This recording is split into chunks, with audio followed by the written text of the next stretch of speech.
से करें। तो प्लीज क्लास को अधिक से अधिक शेयर करें ताकि अधिक संख्या में बच्चे क्लास का लाभ उठा सकें। तो चलिए शुरू करते हैं क्लास और देखते हैं हमारा पहला सवाल। संयुक्त राष्ट्र संघ के किस महासचिव को मरणोपरांत नोबेल पुरस्कार प्रदान किया गया? आंसर करेंगे संयुक्त राष्ट्र संघ के किस महासचिव को मरणोपरांत नोबेल पुरस्कार से सम्मानित किया गया?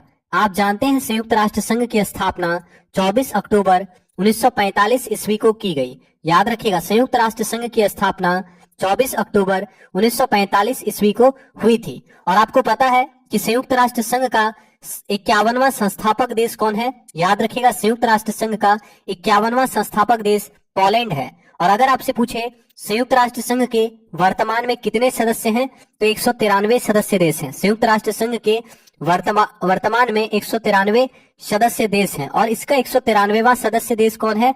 साउथ सुडान, दक्षिणी सुडान। तो याद रखिएगा, संयुक्त राष्ट्र संघ का वर्तमान में 193 सदस्य देश है और 193वां सदस्य देश है दक्षिणी सुडान। याद रखिएगा, ठीक है। तो दक्षिणी सुडान जो है 193वां सदस्य देश है, याद रखिएगा। इसके अलावा आपको यहां से याद रखना है कि संयुक्त राष्ट्र संघ के पहले महासचिव कौन थे? ट्रिगवैली। पहले महासचिव कौन थे? ट्रिगवैली। संयुक्त राष्ट्र संघ के पहले महासचिव थे ट्रिगवैली, याद रखिएगा। और संयुक्त राष्ट्र संघ के दूसरे महासचिव थे ड्रैग हैमरशोल्ड। संयुक्त राष्ट्र संघ के दूसरे महासचिव थे ड्रैग हैमरशोल्ड। और याद रखना है, ड्रैग हैमरशोल्ड की मृत्यु वायुयान दुर्घटना के कारण हो गई थी और ड्रैग हैमरशोल्ड को मरणोपरांत नोबेल पुरस्कार से सम्मानित किया गया था। ठीक है, तो समझ में आया। संयुक्त राष्ट्र संघ की स्थापना 24 अक्टूबर 1945 को हुई। संयुक्त राष्ट्र संघ के संस्थापक देश कितने हैं? 51। और संयुक्त राष्ट्र संघ का 51वां संस्थापक देश है पोलैंड। वर्तमान में संयुक्त राष्ट्र संघ के कितने सदस्य देश हैं? तो 193 सदस्य हैं यूएनओ के, याद रखिएगा। और यूनाइटेड नेशन ऑर्गेनाइजेशन का 193वां सदस्य देश है दक्षिणी सुडान, याद रखिएगा। और याद रखना है कि संयुक्त राष्ट्र संघ के पहले महासचिव थे ट्रिगवैली। संयुक्त राष्ट्र संघ के दूसरे महासचिव थे ड्रैग हैमरशोल्ड। और ड्रैग हैमरशोल्ड का निधन हो गया था वायुयान दुर्घटना में और मरणोपरांत नोबेल पुरस्कार से सम्मानित किया गया था ड्रैग हैमरशोल्ड को। तो आपका आंसर हो गया ड्रैग हैमरशोल्ड, याद रखिएगा। दूसरे महासचिव ड्रैग हैमरशोल्ड को मरणोपरांत नोबेल पुरस्कार से सम्मानित किया गया। क्लास को एक बार शेयर कर देंगे।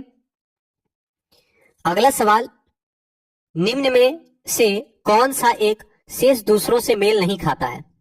तो आसान सा सवाल है, बताएंगे। तो आप देख रहे हैं भांगड़ा। भांगड़ा जो है लोक नृत्य है, भांगड़ा लोक नृत्य है। बाकी कथकली, कुचिपुड़ी और भरतनाट्यम शास्त्रीय नृत्य है। तो आपका यहाँ पे आंसर क्या होगा? Option number B, bhangra. और आप जानते हैं कि भांगड़ा पंजाब का लोक नृत्य है। भांगड़ा जो है पंजाब का लोक नृत्य है, ठीक है। भांगड़ा पंजाब का लोक नृत्य है। बाकी कथकली, कुचिपुड़ी और भरतनाट्यम क्या है? शास्त्रीय नृत्य है, ठीक है। तो आपका आंसर क्या हो गया? Option number B. अब आपको यहां से क्या पूछ सकता है कि कथकली कहाँ का शास्त्रीय नृत्य है? तो आपको याद रखना है कि कथकली केरल का शास्त्रीय नृत्य है। कथकली कहाँ का शास्त्रीय नृत्य है? तो कथकली केरल का शास्त्रीय नृत्य है। अगर आपसे पूछे मोहिनी अट्टम कहाँ का शास्त्रीय नृत्य है? तो मोहिनी अट्टम भी केरल का शास्त्रीय नृत्य है। तो याद रखिएगा, कथकली और मोहिनी अट्टम, कथकली और मोहिनी अट्टम केरल का शास्त्रीय नृत्य है। अगर आपसे पूछे कुचिपुड़ी, तो कुचिपुड़ी आप जानते हैं आंध्र प्रदेश का शास्त्रीय नृत्य है कुचिपुड़ी, याद रखना है, आंध्र प्रदेश का शास्त्रीय नृत्य है कुचिपुड़ी। अगर आपसे पूछे भरतनाट्यम, तो भरतनाट्यम तमिलनाडु का शास्त्रीय नृत्य है, याद रखिएगा। तो भरतनाट्यम तमिलनाडु का शास्त्रीय नृत्य है, कुचिपुड़ी आंध्र प्रदेश का शास्त्रीय नृत्य है, कथकली और मोहिनी अट्टम केरल का शास्त्रीय नृत्य है, याद रखिएगा। अगर आपसे पूछे सत्रिया, तो सत्रिया आसाम का शास्त्रीय नृत्य है, याद रखिएगा कि सत्रिया आसाम का शास्त्रीय नृत्य है सत्रिया। अगर आपसे पूछे कथक, तो कथक याद रखना है उत्तर भारत का शास्त्रीय नृत्य है कथक। कथक उत्तर भारत का शास्त्रीय नृत्य है। सतरिया आसाम का शास्त्रीय नृत्य है, याद रखिएगा। और कथकली केरल का शास्त्रीय नृत्य है, याद रखिएगा।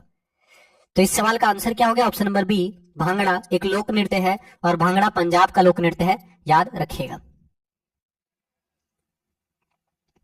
अगला सवाल, निम्न युग्मों में से कौन सुमेलित है? एक तरफ कार का ब्रांड है और दूसरी तरफ कार निर्माता कंपनी है, ठीक है। तो आपको बताना है मर्सिडीज बेंज। मर्सिडीज बेंज का निर्माण किस देश के द्वारा किया गया है? तो याद रखना है जर्मनी के द्वारा किया गया है मर्सिडीज का निर्माण। मर्सिडीज बेंज का निर्माण जर्मनी के द्वारा किया गया है। फरारी का निर्माण इटली के द्वारा किया गया है। टोयोटा का निर्माण जापान के द्वारा किया गया है। हुंडई का निर्माण दक्षिण कोरिया के द्वारा किया गया है। तो यहाँ पे याद रखना है चारों स्टेटमेंट जो है सही है। तो ऑप्शन नंबर डी आपका सही आंसर होगा। तो आप इसको याद रख लीजिएगा, पूछेगा मर्सिडीज कंपनी की जो गाड़ी है, कार है, वो किसके द्वारा बनाया गया? जर्मनी के द्वारा। फरारी इटली के द्वारा। टोयोटो जापान के द्वारा। हुंडई दक्षिणी कोरिया के द्वारा। याद रखिएगा। तो answer option number D. Mahavir पुरस्कार किनको दिया जाता है? तो आंसर करेंगे महावीर पुरस्कार किस क्षेत्र में दिया जाता है? महावीर पुरस्कार किस क्षेत्र में दिया जाता है? तो याद रखिएगा, अहिंसा को बढ़ावा देने के क्षेत्र में महावीर पुरस्कार दिया जाता है। To promote non violence. ठीक है, तो अहिंसा को बढ़ावा देने के लिए महावीर पुरस्कार दिया जाता है। याद रखिएगा। अगला सवाल, विच of the following is an air missile from land? मतलब सरफेस टू एयर मिसाइल कौन सा है? कौन सा ऐसा मिसाइल है जो जमीन से वायु का प्रक्षेपास्त्र है? तो बताइए, जमीन से वायु में मार करने वाली मिसाइल का नाम क्या है? तो आप जानते हैं त्रिशूल। याद रखना है, त्रिशूल जो है जमीन से हवा में मार करने वाली प्रक्षेपास्त्र है त्रिशूल। तो आपका आंसर होगा त्रिशूल। त्रिशूल जो है सरफेस टू एयर मिसाइल है। ठीक है, समझ में आया? सरफेस टू एयर मिसाइल है त्रिशूल। तो याद रखिएगा, त्रिशूल कम दूरी का जमीन से हवा में मार करने वाला प्रक्षेपास्त्र है, यानी त्रिशूल जो है सरफेस टू एयर मिसाइल है। याद रखिएगा। तो आंसर हो गया ऑप्शन नंबर डी। अग्नि के बारे में पूछेगा तो अग्नि आप जानते हैं जमीन से जमीन पर मार करता है। जमीन से जमीन पर मार करता है अग्नि। तो याद रखना है, अग्नि प्रक्षेपास्त्र जमीन से जमीन पर मार करता है। अग्नि प्रक्षेपास्त्र जमीन से जमीन पर मार करता है। पृथ्वी प्रक्षेपास्त्र भी जमीन से जमीन पर मार करता है। तो अग्नि और पृथ्वी प्रक्षेपास्त्र जमीन से जमीन पर मार करने वाला प्रक्षेपास्त्र है। याद रखिएगा। और नाग क्या है? नाग आप जानते हैं एंटी बोल सकते हैं। नाग क्या है? टैंक रोधी निर्देशित प्रक्षेपास्त्र है। नाग को दागो और भूल जाओ भी कहा जाता है। ठीक है, तो यहां से याद रखना है, नाग टैंक रोधी निर्देशित प्रक्षेपास्त्र है। नाग को दागो और भूल जाओ टैंक रोधी प्रक्षेपास्त्र कहा जाता है। ठीक है, और अग्नि जो है जमीन से जमीन पर मार करने वाली प्रक्षेपास्त्र है। पृथ्वी जमीन से जमीन पर मार करने वाली प्रक्षेपास्त्र है। त्रिशूल जमीन से हवा में मार करने वाली प्रक्षेपास्त्र है त्रिशूल। तो आपका आंसर हो गया ऑप्शन नंबर डी। याद रखिएगा। क्लास को प्लीज एक बार आप लोग शेयर कर दें। आप सभी से रिक्वेस्ट करेंगे क्लास को सपोर्ट करें। अगला सवाल सुमेलित करना है। एक तरफ बुकर पुरस्कार के विजेता है, दूसरी तरफ बताया है कि उनको किस उपन्यास के लिए बुकर पुरस्कार से सम्मानित किया गया है। Option A Arundhati Roy. तो आप जानते हैं अरुंधति रॉय को the God of small things के लिए मिला है मान बुकर पुरस्कार। तो अरुंधति रॉय को the God of small things के लिए बुकर पुरस्कार से सम्मानित किया गया। और अरुंधति रॉय को 1997 में बुकर पुरस्कार मिला। कब मिला? 1997 में। तो याद रखिएगा। ठीक है, प्राइज इनको कब मिला तो ये भी याद रखना है आपको कि अरुंधति रॉय को बुकर प्राइज कब मिला। ठीक है, तो 1997 में। याद रखिएगा। तो अरुंधति रॉय को the God of small things पुस्तक के लिए 1997 में मान बुकर पुरस्कार से सम्मानित किया गया। किरण देसाई को द इनहेरिटेंस ऑफ लॉस पुस्तक के लिए 2006 में मान बुकर पुरस्कार से सम्मानित किया गया। तो याद रखिएगा, किरण देसाई को 2006 ईस्वी में द इनहेरिटेंस ऑफ लॉस पुस्तक के लिए मान बुकर पुरस्कार से सम्मानित किया गया। सलमान रुश्दी को मिडनाइट चिल्ड्रन पुस्तक के लिए मान बुकर से सम्मानित किया गया। और सलमान रुश्दी जी को 1981 में मिला था मान बुकर पुरस्कार। तो याद रखना है, सलमान रुश्दी को 1981 ईस्वी में मान बुकर पुरस्कार से सम्मानित किया गया। मिडनाइट चिल्ड्रन उनके द्वारा लिखित पुस्तक है। तो मिडनाइट चिल्ड्रन के लेखक सलमान रुश्दी को 1981 में मान बुकर पुरस्कार से सम्मानित किया गया। याद रखिएगा। वीएस नायपॉल को इन अ फ्री स्टेट पुस्तक के लिए मान बुकर पुरस्कार मिला था 1971 में। ठीक है, 1971 में। तो याद रखना है, अगर आपसे पूछे कि मान बुकर पुरस्कार पाने वाले भारतीय मूल के पहले लेखक, तो वीएस नायपॉल। याद रखिएगा, मान बुकर पुरस्कार पाने वाले भारतीय मूल के पहले लेखक कौन है? वीएस नायपॉल। वीएस नायपॉल को 1971 में इन अ फ्री स्टेट पुस्तक के लिए 1971 में वीएस नायपॉल को मान बुकर पुरस्कार से सम्मानित किया गया था। याद रखिएगा। ठीक है, तो अरुंधति रॉय को the God of small thing के लिए 1997 में मान बुकर पुरस्कार मिला। किरण देसाई को द इनहेरिटेंस ऑफ लॉस के लिए 2006 में मान बुकर मिला। सलमान रुश्दी को मिडनाइट चिल्ड्रन के लिए 1981 में मान बुकर मिला। वीएस नायपॉल को इन अ फ्री स्टेट के लिए 1971 में मान बुकर पुरस्कार मिला। इसके अलावा वीएस नायपॉल को नोबेल भी मिला है 2001 में। 2001 में नोबेल पुरस्कार भी मिला है। याद रखेंगे। ठीक है, तो यहाँ पे हम लोग देख रहे हैं कि सारा मैच है। तो आंसर क्या होना चाहिए? देख लीजिए आंसर क्या होगा। आंसर है ऑप्शन नंबर डी। समझ में आया? तो इस चीज को याद रखिएगा। तो आपसे रिक्वेस्ट करेंगे, आज हम लोग प्रीवियस ईयर के बहुत सारे इंपॉर्टेंट सवालों को देखेंगे, तो प्लीज क्लास को सपोर्ट कीजिए। अगला सवाल, what is the full form of एसटीपीपी?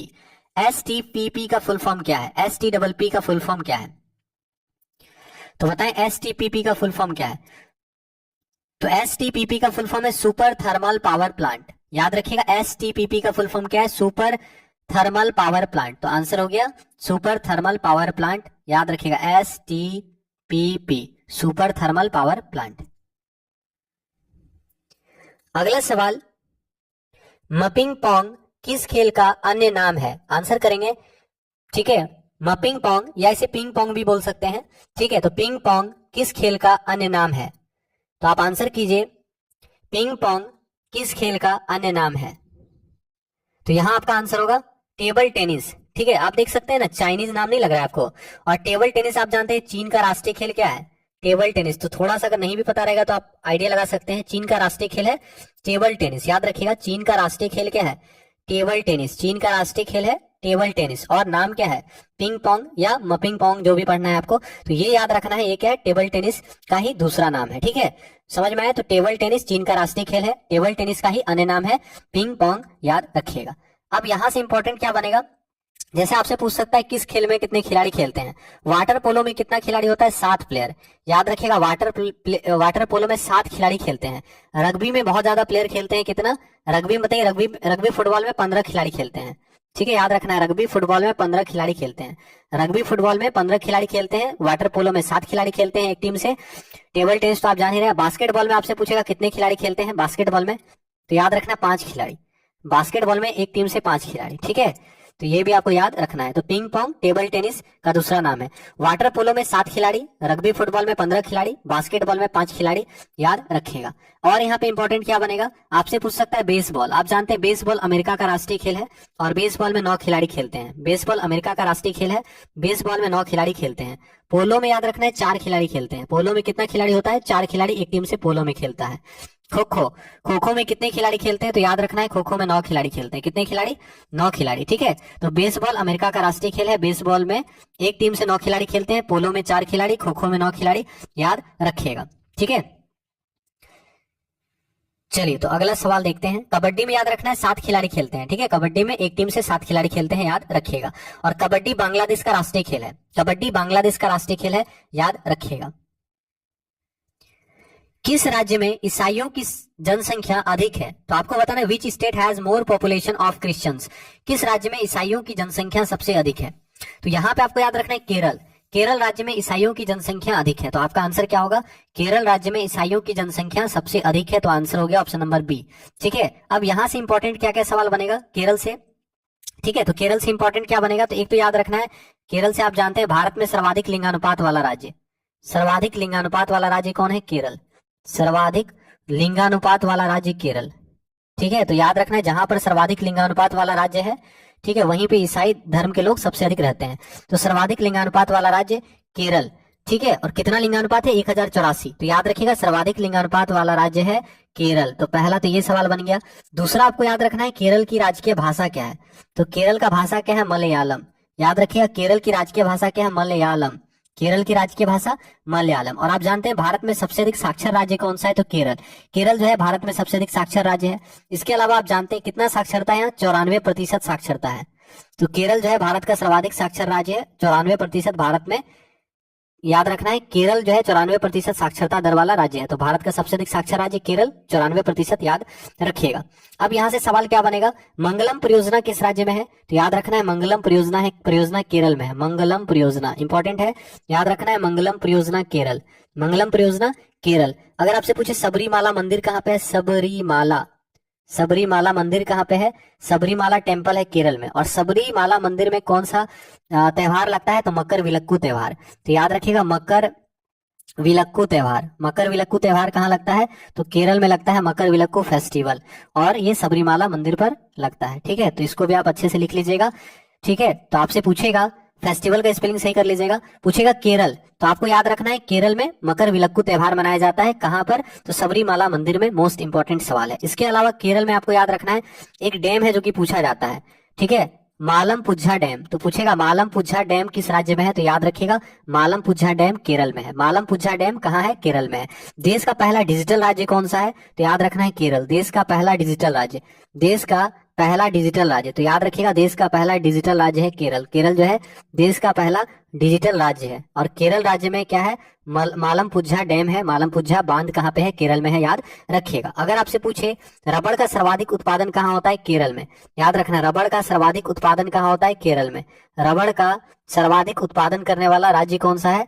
ठीक है, तो रबड़ का सर्वाधिक उत्पादक राज्य है केरल, याद रखना है। रबड़ का सर्वाधिक उत्पादक राज्य है केरल, ठीक है, तो ये इंपॉर्टेंट है। इसके अलावा आप जानते हैं कि केरल में ओणम त्योहार मनाया जाता है और ओणम त्योहार के अवसर पर केरल में नौका दौड़ होता है और नौका दौड़ जीतने वालों को नेहरू ट्रॉफी दिया जाता है। तो याद रखिएगा नेहरू ट्रॉफी का संबंध किस में दिया जाता है? तो याद रखिएगा नौका दौड़ में नेहरू ट्रॉफी दिया जाता है, ठीक है, तो ये भी इंपॉर्टेंट है, पूछ सकता है आपसे।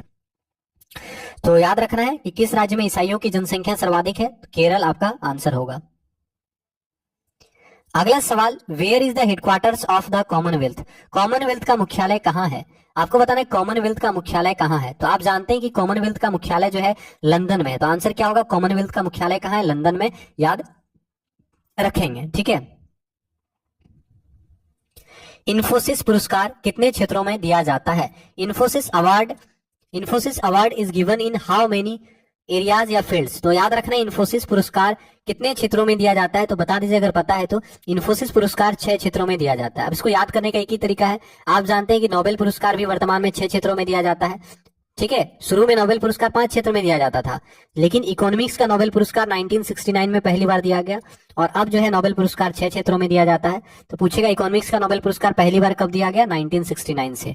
इकोनॉमिक्स का नोबेल पुरस्कार 1969 ईस्वी से दिया जा रहा है, याद रखिएगा। तो नोबेल पुरस्कार भी 6 क्षेत्रों में दिया जाता है और इन्फोसिस पुरस्कार भी 6 क्षेत्रों में दिया जाता है। और आप जानते हैं 1969 में ही नील आर्मस्ट्रांग चांद पर गए थे, तो ये इंपॉर्टेंट सवाल होगा। नील आर्मस्ट्रांग चांद पर गए थे 1969 में। इसरो का स्थापना कब हुआ था? 1969, याद रखिएगा। और इकोनॉमिक्स का नोबेल पुरस्कार भी पहली बार 1969 में मिला था, याद रखेंगे। तो इन्फोसिस पुरस्कार 6 क्षेत्रों में दिया जाता है, याद रखेंगे। अगला सवाल, टू मच हैजीनेस पुस्तक के लेखक कौन है? आंसर कीजिएगा, टू मच हैजीनेस नामक पुस्तक के लेखक कौन है? टू मच हैजीनेस नामक पुस्तक के लेखक कौन है? तो सही आंसर क्या होने वाला है बताएं? टू मच हैजीनेस नामक पुस्तक के लेखक है एलिस मुनरो, याद रखिएगा। एलिस मुनरो के द्वारा लिखित पुस्तक है टू मच हैजीनेस। तो टू मच हैजीनेस नामक पुस्तक के लेखक कौन है? तो याद रखना है एलिस मुनरो। एलिस मुनरो के द्वारा लिखित पुस्तक है टू मच हैजीनेस। अगला सवाल, where is the headquarters of non align movement? Non align movement के हेडक्वार्टर कहाँ है? यानी गुटनिरपेक्ष आंदोलन का हेडक्वार्टर कहाँ है, मुख्यालय कहाँ है?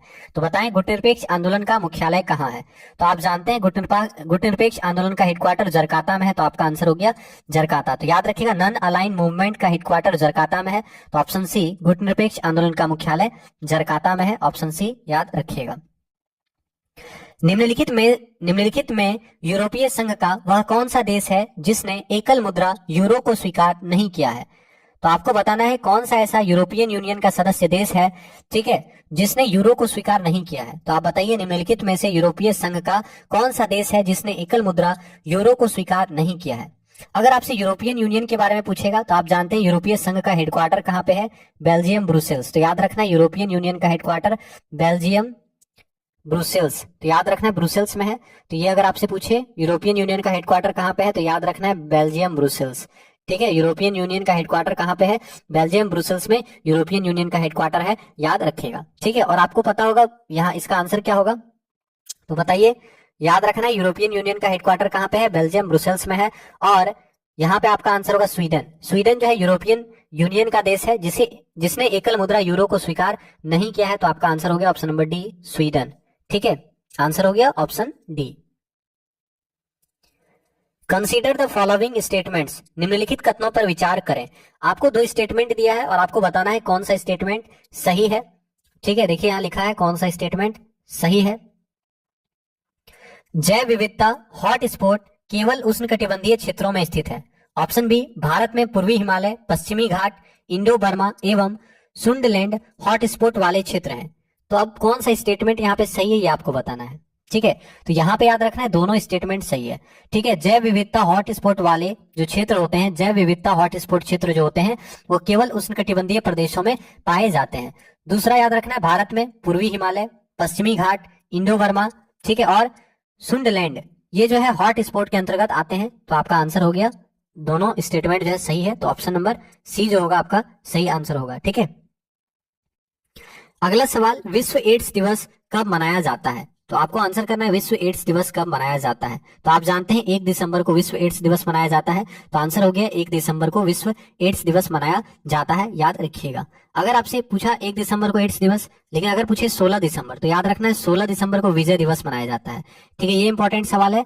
16 दिसंबर को क्या मनाया जाता है? विजय दिवस। तो याद रखना है 16 दिसंबर को विजय दिवस मनाया जाता है। 16 दिसंबर को विजय दिवस मनाया जाता है। अगर आपसे पूछे 4 दिसंबर को क्या मनाया जाता है, तो याद रखना है नौसेना दिवस। 4 दिसंबर को क्या मनाया जाता है?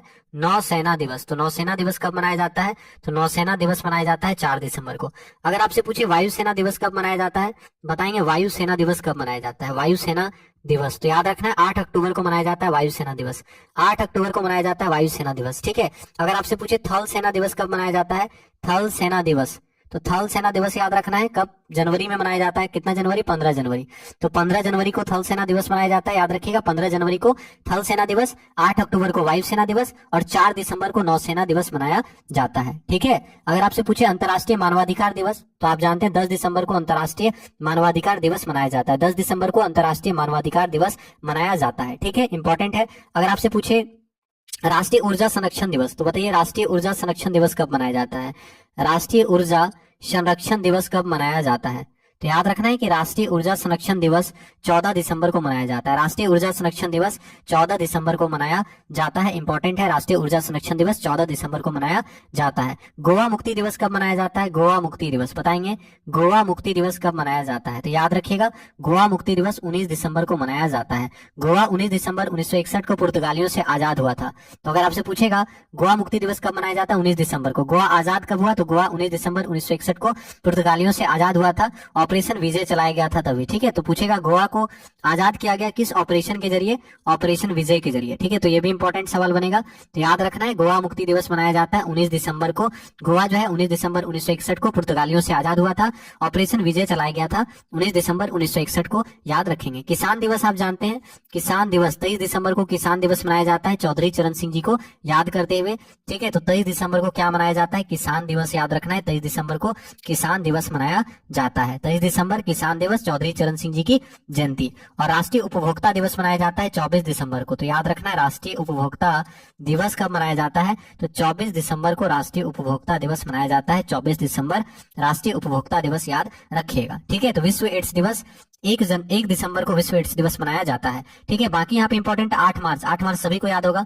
8 मार्च को क्या मनाया जाता है? अंतर्राष्ट्रीय महिला दिवस। 8 मार्च अंतर्राष्ट्रीय महिला दिवस मनाया जाता है, याद रखिएगा। ठीक है, उसके बाद 14 फरवरी, 14 फरवरी आपको पता ही है। ठीक है, चलिए तो अगला सवाल देखते हैं। यहाँ आंसर हो गया ऑप्शन नंबर ए। उस व्यक्ति का चयन करें जो इस समूह का नहीं है। आपको बताना है select the person who does not belong to this group. एकदम आसान है। सानिया मिर्जा आप जानते हैं टेनिस की प्लेयर है, सानिया मिर्जा। तो सानिया मिर्जा टेनिस की प्लेयर है। बाकी रुकमणी अरुणडेल, मृणालिनी साराभाई और बिरजू महाराज जो है ये शास्त्रीय नृत्य से संबंधित है। क्या है? शास्त्रीय नृत्य से संबंधित है। समझ में आया? शास्त्रीय नृत्य के कलाकार हैं। ठीक है, शास्त्रीय नृत्य के कलाकार हैं रुकमणी अरुणडेल। तो रुकमणी अरुणडेल किस क्षेत्र से संबंधित है? तो शास्त्रीय नृत्य के कलाकार हैं रुकमणी अरुणडेल। उसके अलावा मृणालिनी साराभाई भी शास्त्रीय नृत्य से संबंधित है। बाकी बिरजू महाराज भी शास्त्रीय नृत्य से संबंधित है, याद रखिएगा। अब थोड़ा सा और डीप अगर पढ़ना है तो आपसे ऐसे पूछ सकता है कि रुकमणी अरुणडेल किस क्षेत्र से संबंधित है? तो याद रखना है भरतनाट्यम की कलाकार है, भरतनाट्यम। और भरतनाट्यम आप जानते हैं तमिलनाडु का शास्त्रीय नृत्य। तो लिख लीजिएगा भरतनाट्यम की कलाकार है। ठीक है, भरतनाट्यम की कलाकार है कौन? रुकमणी अरुणडेल और मृणालिनी साराभाई। मृणालिनी साराभाई भी भरतनाट्यम की कलाकार है। समझ में आया? तो भरतनाट्यम की कलाकार है मृणालिनी साराभाई और रुकमणी अरुणडेल। और बिरजू महाराज कथक के कलाकार हैं, कथक शास्त्रीय नृत्य के कलाकार हैं बिरजू महाराज, याद रखिएगा। तो पंडित बिरजू महाराज, पंडित लच्छू महाराज ये कथक के कलाकार हैं, याद रखिएगा। और रुकमणी अरुणडेल भरतनाट्यम, याद रखिएगा। मृणालिनी साराभाई भरतनाट्यम, यामिनी कृष्णमूर्ति भरतनाट्यम, सोनल मानसिंह भरतनाट्यम, याद रखिएगा। तो यहाँ पे आप जानते हैं आंसर ऑप्शन नंबर बी। तो आप सभी से हम्बल रिक्वेस्ट करेंगे प्लीज क्लास को आप लोग सपोर्ट करें।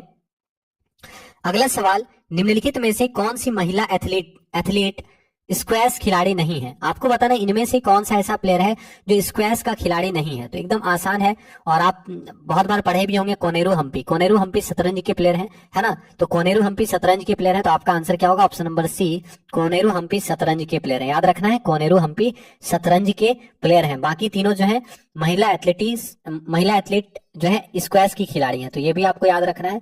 तो कोनेरू हम्पी शतरंज के प्लेयर हैं, याद रखिएगा। दीपिका पल्लिकल स्क्वैश के प्लेयर हैं। ज्योत्सना चिनप्पा स्क्वैश के प्लेयर हैं, ठीक है। और अनाका अलानका मोनी ये भी जो है स्क्वैश के प्लेयर हैं, याद रखिएगा, ठीक है। और इसमें इंपॉर्टेंट जो है ये दोनों इंपॉर्टेंट नाम है, ठीक है, दीपिका पल्लिकल और ज्योत्सना चिनप्पा, ठीक है। दीपिका पल्लिकल और ज्योत्सना चिनप्पा आपको याद ही रखना है कि स्क्वैश के खिलाड़ी हैं, ठीक है। और कोनेरू हम्पी बहुत इंपॉर्टेंट है, शतरंज के प्लेयर है कोनेरू हम्पी, याद रखिएगा। तो आंसर ऑप्शन सी।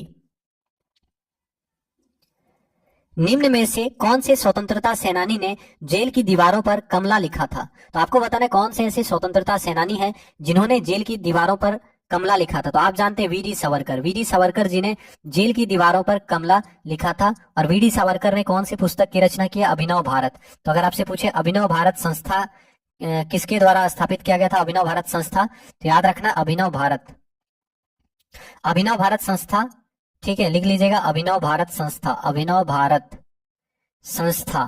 तो अभिनव भारत संस्था की स्थापना किसके द्वारा की गई थी? तो याद रखिएगा वीडी सावरकर जी के द्वारा अभिनव भारत संस्था की स्थापना की गई थी। और वीडी सावरकर जी ने जेल में दीवारों पर कमला लिखा था, ठीक है। तो जेल की दीवारों पर कमला लिखा था वीडी सावरकर ने। वीडी सावरकर ने अभिनव भारत संस्था की स्थापना की थी, याद रखेंगे। अगला सवाल, निम्नलिखित में से किसे पद्म विभूषण पुरस्कार से सम्मानित नहीं किया गया है? आपको बताना कौन से ऐसे व्यक्ति हैं जिन्हें पद्म विभूषण पुरस्कार से सम्मानित नहीं किया गया है। तो आपको याद रखना है सुनील गावस्कर, सुनील गावस्कर जी को पद्म विभूषण पुरस्कार से सम्मानित नहीं किया गया है। बाकी सुनील गावस्कर आप जानते हैं बहुत लेजेंडरी क्रिकेटर हैं, ठीक है, और इनको नहीं मिला है पद्म विभूषण। बाकी याद रखना है विश्वनाथ आनंद चेस के महान प्लेयर हैं, विश्वनाथ आनंद, इनको मिल चुका है। एडमंड हिलेरी को भी मिल चुका है। और सचिन तेंदुलकर को भारत रत्न नहीं मिला है, आप जान रहे हैं, ठीक है। तो याद रखना है पद्म विभूषण पुरस्कार से विश्वनाथ आनंद, एडमंड हिलेरी और सचिन तेंदुलकर को सम्मानित किया गया है, लेकिन सुनील गावस्कर जी को सम्मानित नहीं किया गया है। तो ऑप्शन डी सही आंसर होगा। इंटरनेशनल मर्लिन अवार्ड से संबंधित कथन है। आपको बताना है इंटरनेशनल मर्लिन अवार्ड के बारे में कौन सा स्टेटमेंट सही है। तो फटाफट आंसर करेंगे इंटरनेशनल मर्लिन अवार्ड के बारे में। तो पहला है यह जादूगरी के क्षेत्र का ऑस्कर कहा जाने वाला पुरस्कार, बिल्कुल सही, याद रखिएगा। इंटरनेशनल मर्लिन अवार्ड जादूगरी के क्षेत्र का ऑस्कर कहा जाता है, याद रखिएगा। इंटरनेशनल मर्लिन अवार्ड को जादूगरी के क्षेत्र का ऑस्कर कहा जाता है। दूसरा, इनको प्राप्त करने वाला पहला भारतीय कौन है? पीसी सरकार जूनियर। तो याद रखिएगा अंतरराष्ट्रीय मर्लिन अवार्ड, अंतरराष्ट्रीय मर्लिन अवार्ड जादूगरी के क्षेत्र का ऑस्कर कहा जाता है। और अंतरराष्ट्रीय मर्लिन अवार्ड प्राप्त करने वाले पहले भारतीय व्यक्ति कौन है? पीसी सरकार जूनियर, ठीक है। तो अंतरराष्ट्रीय मर्लिन अवार्ड प्राप्त करने वाले पहले भारतीय जादूगर है पीसी सरकार जूनियर, याद रखिएगा। तो यहाँ पे दोनों स्टेटमेंट आपका सही है, तो आंसर हो गया ऑप्शन नंबर सी। अगला सवाल सुमेलित कीजिए, ठीक है। एक तरफ सूची 1 है, दूसरी तरफ सूची 2 है। तो आपको यहाँ पे बताना है कौन सा स्टेटमेंट, देखिए सूची है तो मतलब सुमेलित करना है आपको, ठीक है। तो आंसर कर देंगे। तो पहला ऑप्शन देखिए, कैलाशनाथ कौल। कैलाशनाथ कौल आप जानते हैं वनस्पति शास्त्री हैं, कैलाशनाथ कौल वनस्पति शास्त्री हैं, याद रखिएगा। श्री राम शंकर अभ्यंकर, श्री राम शंकर अभ्यंकर याद रखना है, ठीक है। श्री राम शंकर अभ्यंकर गणितज्ञ हैं, तो ये भी सही है, श्री राम शंकर अभ्यंकर गणितज्ञ हैं। जगमोहन लाल राजदान रेडियोलॉजिस्ट हैं, ये भी आपका सही है। जगमोहन लाल राजदान रेडियोलॉजिस्ट हैं। और विजय पी भाटकर भारत में सुपर कंप्यूटर श्रृंखला परम के निर्माता हैं। तो ये चारों स्टेटमेंट सही दिया हुआ है। सबसे इंपॉर्टेंट यहाँ पे पता है क्या, ये जो नाम है ये सबसे इंपॉर्टेंट है, ठीक है। तो पहला तो आपको ये चीज याद रखना, ये चारों मैच है। कैलाशनाथ कौल वनस्पति शास्त्री हैं, श्री राम शंकर अभ्यंकर गणितज्ञ हैं, जगमोहन लाल राजदान रेडियोलॉजिस्ट हैं, और विजय पी भाटकर भारतीय सुपर कंप्यूटर श्रृंखला परम के निर्माता हैं, ठीक है। तो ये चारों स्टेटमेंट सही है, तो आंसर हो गया ऑप्शन नंबर ए। अब इनके बारे में याद रखना है, भारतीय सुपर कंप्यूटर का जनक कहा जाता है विजय पी भाटकर को, ठीक है। भारत में सुपर कंप्यूटर का जनक किनको कहा जाता है? तो याद रखना है भारत में सुपर कंप्यूटर का जनक कहा जाता है, भारत में सुपर कंप्यूटर का जनक कहा जाता है विजय पी भाटकर को, याद रखिएगा, ठीक है। अगला सवाल, निम्नलिखित में से कौन सा देश संयुक्त राष्ट्र सुरक्षा परिषद का अस्थायी सदस्य नहीं है? तो आंसर करेंगे इनमें से कौन सा देश संयुक्त राष्ट्र सुरक्षा परिषद का अस्थायी सदस्य नहीं है। आप जानते हैं संयुक्त राष्ट्र सुरक्षा परिषद में 5 अस्थायी सदस्य देश हैं, ठीक है। तो आपको पूछा इनमें से कौन सा संयुक्त राष्ट्र सुरक्षा परिषद का अस्थायी सदस्य नहीं है। तो पहला सवाल बनेगा कि संयुक्त राष्ट्र सुरक्षा परिषद को दुनिया का पुलिसमैन कहा जाता है। क्या कहा जाता है? दुनिया का पुलिसमैन, याद रखिएगा। संयुक्त राष्ट्र सुरक्षा परिषद को दुनिया का पुलिसमैन कहा जाता है, संयुक्त राष्ट्र सुरक्षा परिषद को दुनिया का पुलिसमैन कहा जाता है, याद रखिएगा। और संयुक्त राष्ट्र सुरक्षा परिषद में कुल कितने सदस्य हैं? तो याद रखना है कुल ये इंपॉर्टेंट सवाल याद रखिएगा। कुल इसके कितने सदस्य होते हैं? 15 सदस्य हैं। संयुक्त राष्ट्र सुरक्षा परिषद में कुल 15 सदस्य होते हैं, जिसमें से 5 अस्थायी होते हैं और 10 अस्थायी होते हैं। समझ में आया? ये चीज तो याद रखना है। संयुक्त राष्ट्र सुरक्षा परिषद के कुल 15 सदस्य देश होते हैं, 15 सदस्य होते हैं, जिसमें 5 अस्थायी होता है और 10 अस्थायी होता है। समझ में आया?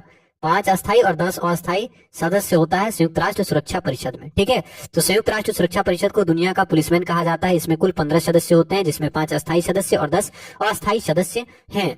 और अस्थायी सदस्य कौन कौन सा है? 5 अस्थायी सदस्य देश है। तो अस्थायी देश है 5। कौन कौन सा? तो एकदम आसान है। तो 5 अस्थायी देश है। ठीक है, कौन कौन? तो 3 तो एकदम बहुत ताकतवर देश है, तो आप ऐसे याद रख लीजिएगा। ब्रिटेन होगा ही होगा इसमें। ठीक है, अमेरिका भी होगा, फ्रांस भी है। ठीक है, फ्रांस भी है। अब देखिए, अब रूस भी ताकतवर है, आप जान ही रहे हैं, रूस। ठीक है, चीन। तो यहां से आपको आराम से याद हो जाएगा। देखिए 4 देश तो ऐसे याद हो जाएगा, रूस, ठीक है, अमेरिका, ब्रिटेन, चीन। बस फ्रांस को आपको याद रखना है कि फ्रांस भी इसका अस्थायी सदस्य है। समझ में आया? तो याद रखना है, संयुक्त राष्ट्र सुरक्षा परिषद के 5 अस्थायी सदस्य देश हैं, ब्रिटेन, फ्रांस, अमेरिका, रूस, चीन। ठीक है, और 10 जो होता है अस्थायी सदस्य देश होता है, 10 याद रखिएगा। तो ऑस्ट्रेलिया इसका जो है अस्थायी सदस्य देश नहीं है, याद रखेंगे। अगला सवाल, निम्नलिखित में से कौन सुमेलित है? तो एक तरफ पुस्तक है, दूसरी तरफ उसके लेखक का नाम है। तो पुस्तक और लेखक, तो आपको बताना है कौन सुमेलित है। तो फटाफट आंसर कीजिए। Price of partition, price of partition पुस्तक के लेखक कौन है? तो प्राइस ऑफ पार्टीशन पुस्तक के लेखक है रफीक जकारिया। याद रखिएगा, प्राइस ऑफ पार्टीशन पुस्तक के लेखक हैं रफीक जकारिया। यूलिसिस पुस्तक के लेखक हैं जेम्स जॉयस। यूलिसिस पुस्तक के लेखक हैं जेम्स जॉयस। तो याद रखिएगा, यूलिसिस पुस्तक के लेखक हैं जेम्स जॉयस। इंडिया 2020, ये तो मोस्ट इंपॉर्टेंट सवाल है। इंडिया 2020 पुस्तक के लेखक कौन है? अब्दुल कलाम। तो आपका एपीजे अब्दुल कलाम जी। ठीक है, इंडिया 2020 पुस्तक के लेखक हैं एपीजे अब्दुल कलाम। और एपीजे अब्दुल कलाम आप जानते हैं भारत के 11वें राष्ट्रपति हैं एपीजे अब्दुल कलाम। तो अगर पूछे एपीजे अब्दुल कलाम के बारे में कि एपीजे अब्दुल कलाम भारत के कितनेवें नंबर के राष्ट्रपति हैं, तो एपीजे अब्दुल कलाम भारत के 11वें राष्ट्रपति थे, याद रखिएगा। और पैथोलॉजी ऑफ करप्शन पुस्तक के लेखक कौन है? एस गिल। ठीक है, पैथोलॉजी ऑफ करप्शन पुस्तक के लेखक कौन है? एस गिल। तो यहाँ पे क्या देख रहे हैं? चारों मैच है। तो आपका आंसर क्या हो गया? Option number C. तो याद रखिएगा, प्राइस ऑफ पार्टीशन पुस्तक के लेखक है Rafiq Zakaria. Price of partition पुस्तक के लेखक रफीक जकारिया। यूलिसिस पुस्तक के लेखक जेम्स जॉयस। इंडिया 2020 पुस्तक के लेखक एपीजे अब्दुल कलाम। एपीजे अब्दुल कलाम भारत के 11वें राष्ट्रपति, याद रखिएगा। ठीक है, और यहां से पूछेगा पैथोलॉजी ऑफ करप्शन पुस्तक के लेखक, तो याद रखिएगा S Gill pathology of corruption नामक पुस्तक के लेखक हैं। ठीक है, आपको बताना है एपीजे अब्दुल कलाम जी के जन्मदिन पर कौन सा दिवस मनाया जाता है? याद है आपको? अंतरराष्ट्रीय, मतलब बताइए, विश्व छात्र दिवस। ठीक है, विश्व छात्र दिवस। तो याद रखना है, एपीजे अब्दुल कलाम जी के जन्मदिन को हम लोग विश्व छात्र दिवस के रूप में सेलिब्रेट करते हैं। ठीक है, विश्व छात्र दिवस 15 अक्टूबर को मनाया जाता है। अब यहाँ पे कुछ बच्चे हो सकता है कंफ्यूज हो, तो एक याद रखना है, विश्व छात्र दिवस 15 अक्टूबर को मनाया जाता है, एपीजे अब्दुल कलाम जी को जन्मदिन को सेलिब्रेट करते हैं। ठीक है, तो एपीजे अब्दुल कलाम जी के जन्मदिन को यानी 15 अक्टूबर को विश्व छात्र दिवस मनाया जाता है। समझ में आया? एपीजे अब्दुल कलाम जी के जन्मदिन के अवसर पर 15 अक्टूबर को विश्व छात्र दिवस मनाया जाता है। अब कंफ्यूजन क्या होता है? एक है अंतर्राष्ट्रीय विद्यार्थी दिवस। समझ में आया? तो यहाँ पे हो जाता है कंफ्यूजन। तो अंतर्राष्ट्रीय विद्यार्थी दिवस भी मनाया जाता है, और ये जो है अलग डेट में मनाया जाता है। तो आपको पता है तो बताइए, अंतर्राष्ट्रीय विद्यार्थी दिवस कब मनाया जाता है? याद है? तो अंतर्राष्ट्रीय विद्यार्थी दिवस 17 नवंबर को मनाया जाता है। तो इस चीज को याद रखना है कि अंतर्राष्ट्रीय विद्यार्थी दिवस 17 नवंबर को मनाया जाता है। अंतर्राष्ट्रीय विद्यार्थी दिवस 17 नवंबर को मनाया जाता है, और विश्व विद्यार्थी दिवस एपीजे अब्दुल कलाम जी के जन्मदिन पर 15 अक्टूबर को मनाया जाता है। ठीक, तो यहाँ पे आंसर ऑप्शन सी। तो आप सभी से हम्बल रिक्वेस्ट करेंगे, प्लीज आप लोग क्लास को सपोर्ट करें, क्लास को शेयर जरूर करें। अगला सवाल, what does SIMBEX mean? SIMBEX का मतलब क्या होता है? तो आप जानते हैं सिम्बैक्स जो है भारत और किस देश के बीच एक्सरसाइज है, बता दीजिए। और सिम्बैक्स का फुल फॉर्म क्या है, बताएं। तो सिम्बैक्स का फुल फॉर्म क्या है, बताएं, फटाफट आंसर करें। तो आपका सही आंसर होगा option number B, Singapore India maritime bilateral exercise. तो याद रखिएगा, सिम्बैक्स का फुल फॉर्म है Singapore India maritime bilateral exercise. ठीक है, सिम्बैक्स का फुल फॉर्म है Singapore India maritime bilateral exercise. SIMBEX जो है भारत और इंडिया के बीच का एक्सरसाइज है, याद रखिएगा। ठीक है, तो आंसर यहाँ पे क्या हो गया? सिम्बैक्स। तो सिम्बैक्स भारत और सिंगापुर के बीच में नौसेना का एक्सरसाइज है सिम्बैक्स, याद रखिएगा। और सिम्बैक्स का फुल फॉर्म है Singapore India maritime bilateral exercise. अब यहां से कुछ एक्सरसाइज आप रिवीजन कर सकते हैं। जैसे आपसे पूछ सकता है, आपसे पूछेगा सिट मैक्स, तो आप बताइएगा सिट मैक्स किन देशों के बीच का एक्सरसाइज है? सिटमैक्स। तो सिटमैक्स 2021 याद रखना है, भारत, सिंगापुर और थाईलैंड के बीच हुआ। सिटमैक्स 2021 भारत, सिंगापुर और थाईलैंड के बीच में हुआ। तो अगर आपसे पूछे सिटमैक्स किन किन देशों के बीच में हुआ, तो याद रखना है सिटमैक्स 2021 जो है सिटमैक्स 2021 भारत, सिंगापुर और थाईलैंड के बीच में हुआ, याद रखिएगा। अगर आपसे पूछे अजय वारियर, सभी जानते हैं अजय वारियर एक्सरसाइज भारत और ब्रिटेन के बीच में होता है, अजय वारियर। तो याद रखिएगा अजय वारियर भारत और ब्रिटेन के बीच में थल सेना का एक्सरसाइज है। ठीक है, मालाबार बहुत ज्यादा पूछता है, मालाबार युद्ध अभ्यास। तो बताइएगा मालाबार एक्सरसाइज जो है, मालाबार युद्ध अभ्यास किन किन देशों के बीच में होता है? मालाबार युद्ध अभ्यास किन किन देशों के बीच में होता है, आपको बताना है। ठीक है, मालाबार युद्ध अभ्यास किन किन देशों के बीच में होता है। ठीक है, तो एक तो भारत है मालाबार युद्ध अभ्यास में, जापान, भारत, जापान, ऑस्ट्रेलिया और अमेरिका। ठीक है, ये 4 देश हैं। तो याद रखना है भारत, जापान, अमेरिका और ऑस्ट्रेलिया। तो मालाबार युद्ध अभ्यास 4 देशों के बीच में होता है, भारत, जापान, अमेरिका और ऑस्ट्रेलिया, याद रखिएगा। ठीक है, तो मालाबार युद्ध अभ्यास भारत, जापान, अमेरिका और ऑस्ट्रेलिया के बीच का नौसेना एक्सरसाइज है, याद रखिएगा। काजिंद पूछेगा, तो काजिंद भारत और कजाकिस्तान के बीच का एक्सरसाइज है, काजिंद भारत और कजाकिस्तान के बीच का एक्सरसाइज है। अगर आपसे पूछे वरुण, तो वरुण आप जानते हैं, वरुण बोले, गरुड़ बोले, शक्ति बोले। ठीक है, वरुण, गरुड़ और शक्ति, ये तीनों जो है भारत और फ्रांस के बीच का एक्सरसाइज है। तो याद रखिएगा फ्रांस और भारत और फ्रांस के बीच का एक्सरसाइज है वरुण, गरुड़ और शक्ति। तो ये चीज याद रहेगा। ठीक है, तो भारत तो याद ही रहेगा सबको, तो बस याद रखना है फ्रांस के साथ वरुण, गरुड़ और शक्ति एक्सरसाइज होता है। ठीक है, तो भारत और फ्रांस के बीच में वरुण, गरुड़ और शक्ति एक्सरसाइज। ठीक, चलिए अब अगला सवाल देखेंगे। तो इस सवाल का आंसर आपको समझ में आ गया, ऑप्शन नंबर बी। तो क्लास को प्लीज एक बार आप लोग शेयर कर दें। अगला सवाल, इसरो की स्थापना किस वर्ष में हुई? तो आपको बताना इसरो का स्थापना किस वर्ष में किया गया। तो आप सभी जानते हैं इसरो की स्थापना किस वर्ष में की गई, तो 1969, याद रखेंगे 1969, 1969 ईस्वी में इसरो की स्थापना की गई थी। तो आपका सही आंसर हो गया ऑप्शन नंबर डी, इसरो की स्थापना 1969 ईस्वी में की गई थी, याद रखेंगे। तो ये तो इंपॉर्टेंट सवाल है बहुत, इसरो की स्थापना 1969। नील आर्मस्ट्रांग चांद पर कब गए? ठीक है, तो ये भी आपको याद रखना है, नील आर्मस्ट्रांग चांद पर गए, नील आर्मस्ट्रांग चांद पर गए। ठीक है, कब? तो नील आर्मस्ट्रांग चांद पर गए थे 1969 में। ठीक है, 1969 में नील आर्मस्ट्रांग चांद पर गए, पहला सवाल। दूसरा याद रखना, इकोनॉमिक्स का नोबेल पुरस्कार पहली बार कब मिला? 1969 में। तो आराम से याद होगा, इकोनॉमिक्स का नोबेल पुरस्कार 1969 में। नील आर्मस्ट्रांग चांद पर कब गए? 1969 में। फिर आपसे पूछ सकता है मान बुकर पुरस्कार कब से दिया जा रहा है? तो आपको याद रखना है मान बुकर पुरस्कार 1969 से दिया जा रहा है। ठीक है, तो मान बुकर अवार्ड अगर आपसे पूछे, मान बुकर अवार्ड, तो मान बुकर अवार्ड जो है ये भी, मान बुकर प्राइज जो है ये भी 1969 से दिया जाता है, याद रखिएगा। अगर आपसे पूछे दादा साहब फाल्के अवार्ड, तो दादा साहब फाल्के अवार्ड आप जानते हैं फिल्म के क्षेत्र का बहुत ही प्रेस्टिजियस अवार्ड है। तो दादा साहब फाल्के अवार्ड भी 1969 से दिया जाता है। तो ये सब आपको याद रखना है, दादा साहब फाल्के अवार्ड। ठीक है, तो दादा साहब फाल्के अवार्ड 1969 से दिया जा रहा है, मान बुकर अवार्ड 1969 से दिया जा रहा है, नील आर्मस्ट्रांग 1969 में चांद पर गए, इकोनॉमिक्स का नोबेल पुरस्कार पहली बार 1969 में मिला, इसरो की स्थापना 1969 में की गई। तो याद रखिएगा, ठीक है, कि इसरो यानी भारतीय अंतरिक्ष अनुसंधान संगठन की स्थापना 1969 ईस्वी में किया गया। और आप जानते हैं अगर आपसे पूछेगा भारतीय अंतरिक्ष कार्यक्रम का जनक किनको कहा जाता है? भारतीय अंतरिक्ष कार्यक्रम का जनक, भारतीय अंतरिक्ष कार्यक्रम का जनक, तो आप जानते हैं भारतीय अंतरिक्ष कार्यक्रम का जनक किनको कहा जाता है?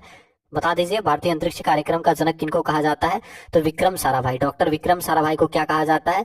डॉक्टर विक्रम साराभाई को भारतीय अंतरिक्ष कार्यक्रम का जनक कहा जाता है। तो याद रखिएगा, डॉक्टर विक्रम साराभाई को भारतीय अंतरिक्ष कार्यक्रम का जनक कहा जाता है, याद रखेंगे। ठीक है, डॉक्टर विक्रम साराभाई जी को भारतीय अंतरिक्ष कार्यक्रम का जनक कहा जाता है। और अगर आपसे पूछे परमाणु ऊर्जा कार्यक्रम का जनक, तो याद रखिएगा डॉक्टर होमी जहांगीर भाभा, होमी जहांगीर भाभा को परमाणु ऊर्जा कार्यक्रम का जनक कहा जाता है। ठीक है, तो इसरो का स्थापना 1969 याद रखिएगा। और डीआरडीओ का आप जानते हैं 1958 में डीआरडीओ का स्थापना हुआ है। ठीक है, 1958 में डीआरडीओ, याद रखिएगा। चलिए तो अब अगला सवाल देखते हैं, क्योंकि बहुत सारा सवाल है। अगला सवाल, धमाल कहाँ का नृत्य है? आपको बताना है धमाल किस राज्य का नृत्य है। तो अच्छा सवाल है, बता दीजिए धमाल कहाँ का नृत्य है? धमाल कहाँ का नृत्य है? तो याद रखना है धमाल जो है हिमाचल प्रदेश का नृत्य है। कहाँ का नृत्य है? तो याद रखिएगा धमाल हिमाचल प्रदेश का नृत्य है। तो आपका आंसर हो गया ऑप्शन नंबर बी, धमाल हिमाचल प्रदेश का नृत्य है, याद रखिएगा। धमाल हिमाचल प्रदेश का नृत्य है, याद रखिएगा। इसके अलावा छपेली भी याद रखना है, छपेली भी हिमाचल प्रदेश का नृत्य है, लोक नृत्य है। महाथू अगर आपसे पूछे तो महाथू हिमाचल प्रदेश का लोक नृत्य है, ठीक है, समझ में आया। डांगी बोलेगा, डांगी, डांगी हिमाचल प्रदेश का लोक नृत्य आता है, ठीक है। तो याद रखना है कि धमाल कहाँ का लोक नृत्य है, तो धमाल हिमाचल प्रदेश का लोक नृत्य है, छपेली हिमाचल प्रदेश का लोक नृत्य है, महाथू हिमाचल प्रदेश का लोक नृत्य है, डांगी हिमाचल प्रदेश का लोक नृत्य है। छपेली, महाथू, डांगी और धमाल हिमाचल प्रदेश का लोक नृत्य है, याद रखिएगा, ठीक है। तो आंसर क्या हो गया, ऑप्शन नंबर बी। अगला सवाल, what does the expression South Asia generally include, मतलब आपसे पूछ रहा है दक्षिण एशिया में कौन कौन सा देश शामिल है, ठीक है। तो आसान सवाल है या नहीं है ये तो पता चल जाएगा आपको, आंसर कीजिए। बताना है कि दक्षिण एशिया में कौन कौन सा देश शामिल है, ठीक है। तो ऑप्शन पढ़िए ध्यान से और आंसर कीजिए, दक्षिण एशिया में कौन कौन सा देश शामिल है, ठीक है। तो यहाँ पे आपका आंसर क्या होगा, बताइए दक्षिण एशिया में कौन कौन सा देश शामिल है। तो याद रखना है बांग्लादेश, भूटान, भारत, मालदीव, नेपाल, पाकिस्तान, श्रीलंका, अफगानिस्तान।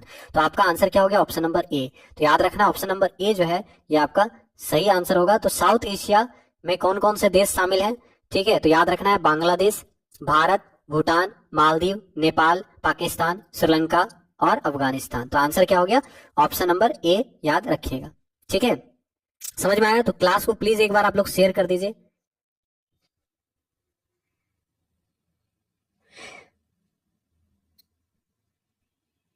अब यहां से आपका क्या क्या बहुत सारा यहां से सवाल भी बन सकता है। जैसे आपसे पूछेगा खैबर दर्रा कहाँ पे है, तो खैबर दर्रा याद रखना है पाकिस्तान में है। अगर पूछेगा आर्य भारत किस रास्ते से आए थे, तो आर्य जो है भारत से खैबर दर्रा के रास्ते से आए थे। खैबर दर्रा याद रखना है अफगानिस्तान और पाकिस्तान के बीच में है खैबर दर्रा, और आर्य जो है भारत आए थे खैबर दर्रा के रास्ते से। बोलन दर्रा कहाँ पे है, बोलन दर्रा पाकिस्तान में है। फिर आपसे पूछ सकता है कि हम लोग जो है ऑपरेशन त्रिशूल आपसे पूछ सकता है कब हुआ था, तो कराची बंदरगाह को भारत ने ध्वस्त किया था ऑपरेशन त्रिशूल के द्वारा। 4 दिसंबर 1971 को ऑपरेशन त्रिशूल चलाया गया था, ठीक है, जिसमें कराची बंदरगाह को ध्वस्त किया गया था। 4 दिसंबर को हम लोग नौसेना दिवस इसलिए मनाते हैं, ठीक है। तो यहाँ पे आपको याद रखना है बांग्लादेश, भूटान, भारत, मालदीव, नेपाल, पाकिस्तान, श्रीलंका, अफगानिस्तान, ये जो है दक्षिण एशिया का देश है, ठीक है। तो आंसर हो गया ऑप्शन नंबर ए। अगला सवाल, वर्ल्ड ब्लड डोनर डे कब मनाया जाता है, यानी बोल सकते हैं विश्व रक्तदान दिवस कब मनाया जाता है। तो पता होगा आपको, बताइए विश्व रक्तदान दिवस कब मनाया जाता है। 14 जून, 14 जून को विश्व रक्तदान दिवस मनाया जाता है। तो आपका आंसर क्या होगा, 14 जून, याद रखिएगा 14 जून को विश्व रक्तदान दिवस मनाया जाता है, ठीक है। 14 जून विश्व रक्तदान दिवस मनाया जाता है। 5 जून को क्या मनाया जाता है, तो आप जानते हैं विश्व पर्यावरण दिवस मनाया जाता है 5 जून को। तो याद रखिएगा आसान ही है 5 जून, तो 5 जून को विश्व पर्यावरण दिवस मनाया जाता है, ठीक है। 21 जून इंपॉर्टेंट बनता है, 21 जून आपका इंपॉर्टेंट बनेगा। 21 जून को क्या मनाया जाता है, योग दिवस मनाया जाता है, अंतर्राष्ट्रीय योग दिवस। याद रखना 21 जून को अंतर्राष्ट्रीय योग दिवस मनाया जाता है। पूछेगा 21 जून को क्या मनाया जाता है, तो 21 जून को अंतर्राष्ट्रीय योग दिवस मनाया जाता है। और पहली बार योग दिवस कब मनाया गया था आपको पता है, 2015 में मनाया गया था। तो 21 जून 2015 से शुरू हुआ है, तो यहीं पे लिख लीजिएगा। अगर आपसे पूछेगा अंतर्राष्ट्रीय योग दिवस कब मनाया जाता है, तो 21 जून को अंतर्राष्ट्रीय योग दिवस मनाया जाता है। पहली बार अंतर्राष्ट्रीय योग दिवस कब मनाया गया, 2015 ईस्वी में, याद रखेंगे।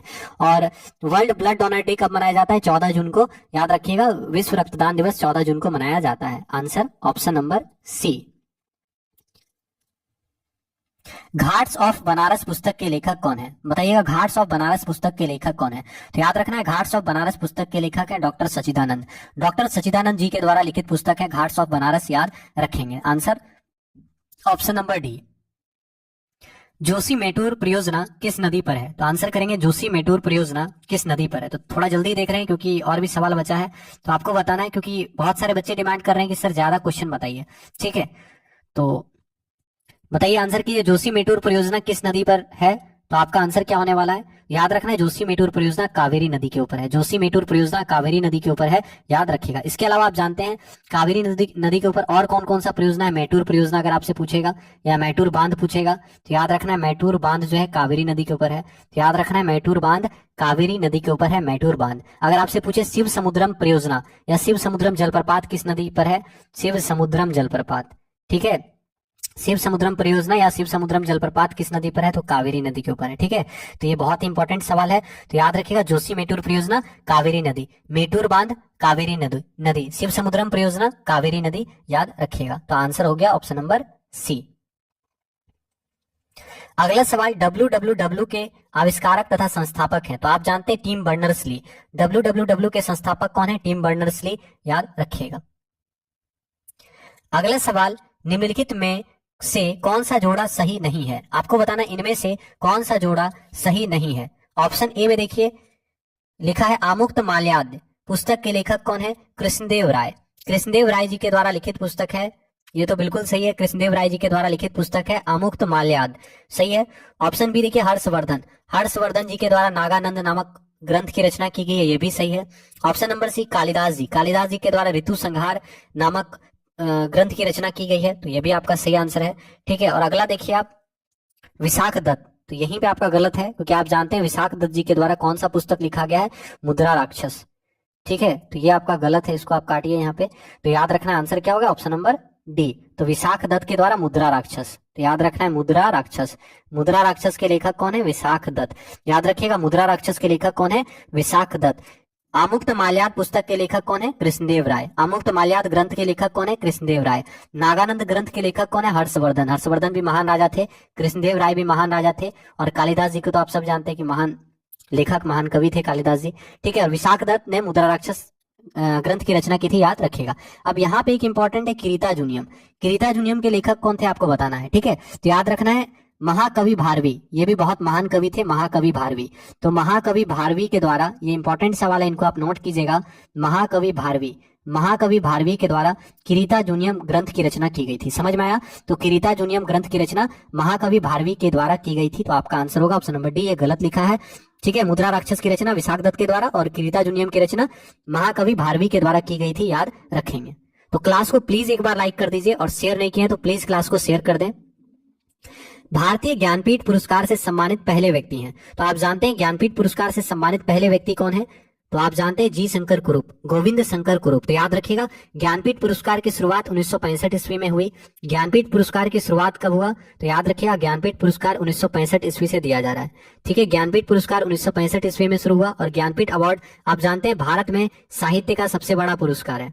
भारत में साहित्य का सबसे बड़ा पुरस्कार, याद रखना है, भारत में साहित्य का सबसे बड़ा पुरस्कार है ज्ञानपीठ अवार्ड, और ज्ञानपीठ अवार्ड 1965 ईस्वी से दिया जा रहा है, याद रखिएगा। और पहला ज्ञानपीठ अवार्ड जी शंकर कुरूप को मिला था, इनको मिला था मलयालम भाषा के लिए। तो याद रखना है, अगर आपसे पूछे पहला ज्ञानपीठ अवार्ड किनको मिला था? जी शंकर कुरूप को। किस भाषा के लिए? मलयालम भाषा के लिए, याद रखिएगा। तो ये तो आसान सवाल है, सबको पता है, लेकिन यहाँ पे इंपॉर्टेंट सवाल बनता है सुमित्रा नंदन पंत जी से।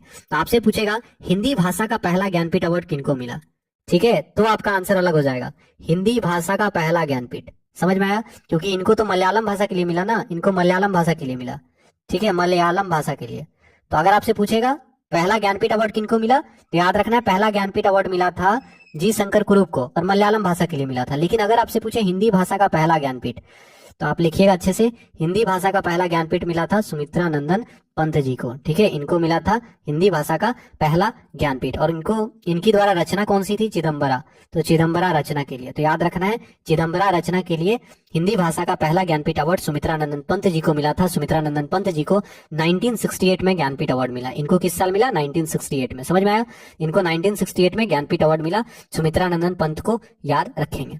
और अगर आपसे पूछेगा ज्ञानपीठ अवार्ड पाने वाली पहली महिला, तो याद रखिएगा श्रीमती आशापूर्णा देवी। श्रीमती आशापूर्णा देवी को ज्ञानपीठ अवार्ड मिला है बांग्ला भाषा के लिए, तो याद रखिएगा ज्ञानपीठ अवार्ड पाने वाली पहली भारतीय महिला श्रीमती आशापूर्णा देवी। आशापूर्णा देवी को बांग्ला भाषा के लिए ज्ञानपीठ अवार्ड मिला। लेकिन अगर आपसे पूछे हिंदी भाषा का पहला ज्ञानपीठ अवार्ड पाने वाली महिला, हिंदी भाषा का पहला ज्ञानपीठ अवार्ड पाने वाली महिला का नाम, तो महादेवी वर्मा, याद रखिएगा।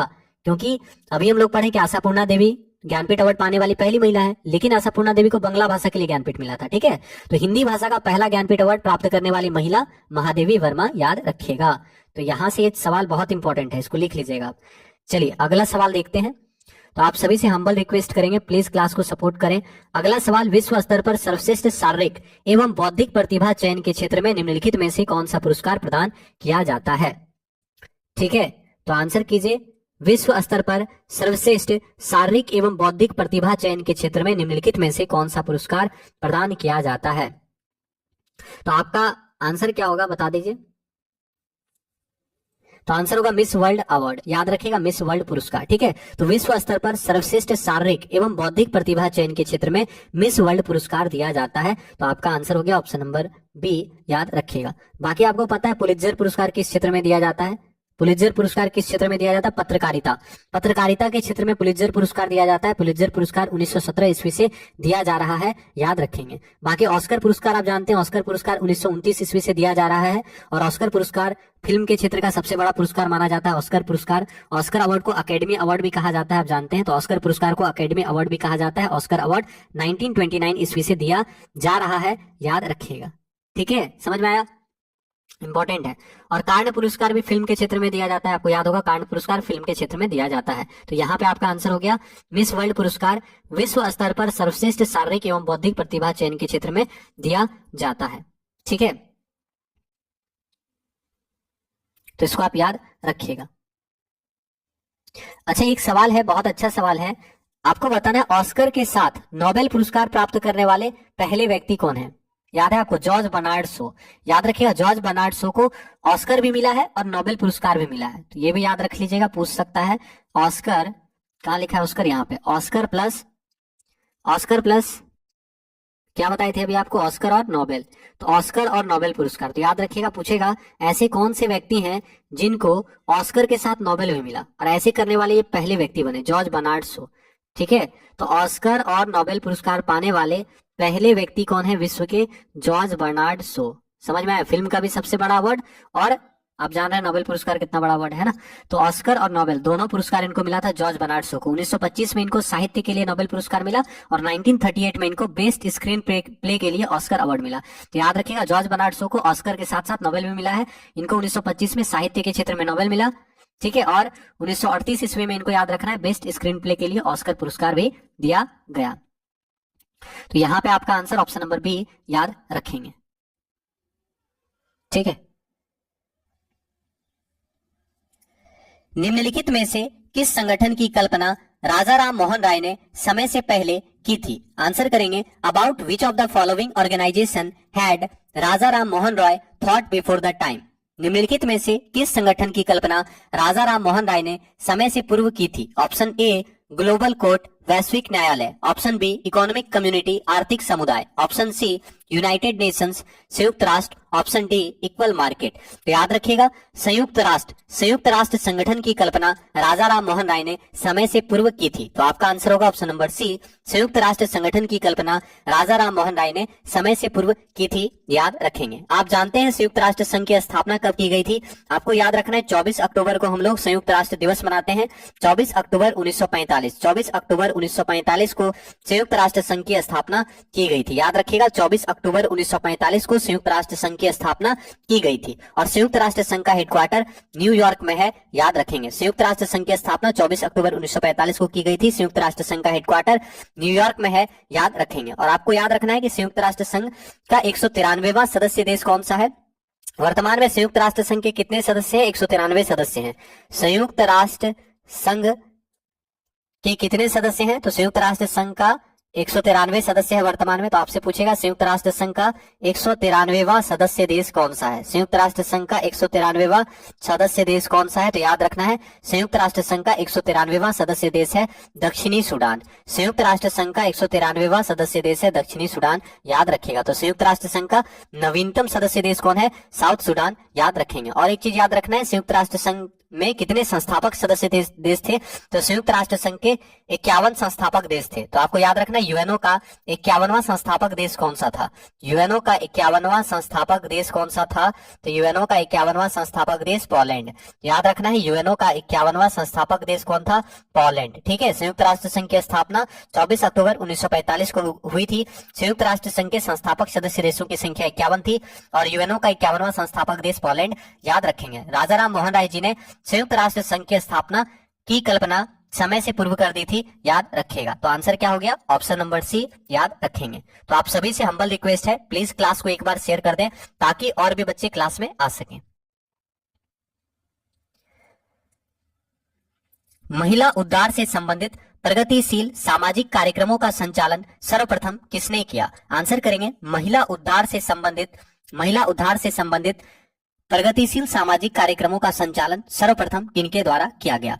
किस संगठन के द्वारा सबसे पहले महिला उद्धार से संबंधित प्रगतिशील कार्यक्रमों का संचालन किया गया? तो आपका आंसर क्या होगा? ब्रह्म समाज। याद रखिएगा, ब्रह्म समाज के द्वारा महिला उद्धार से संबंधित प्रगतिशील सामाजिक कार्यक्रमों का संचालन सबसे पहले किया गया था। तो अब आपको याद रखना है ब्रह्म समाज के संस्थापक कौन थे।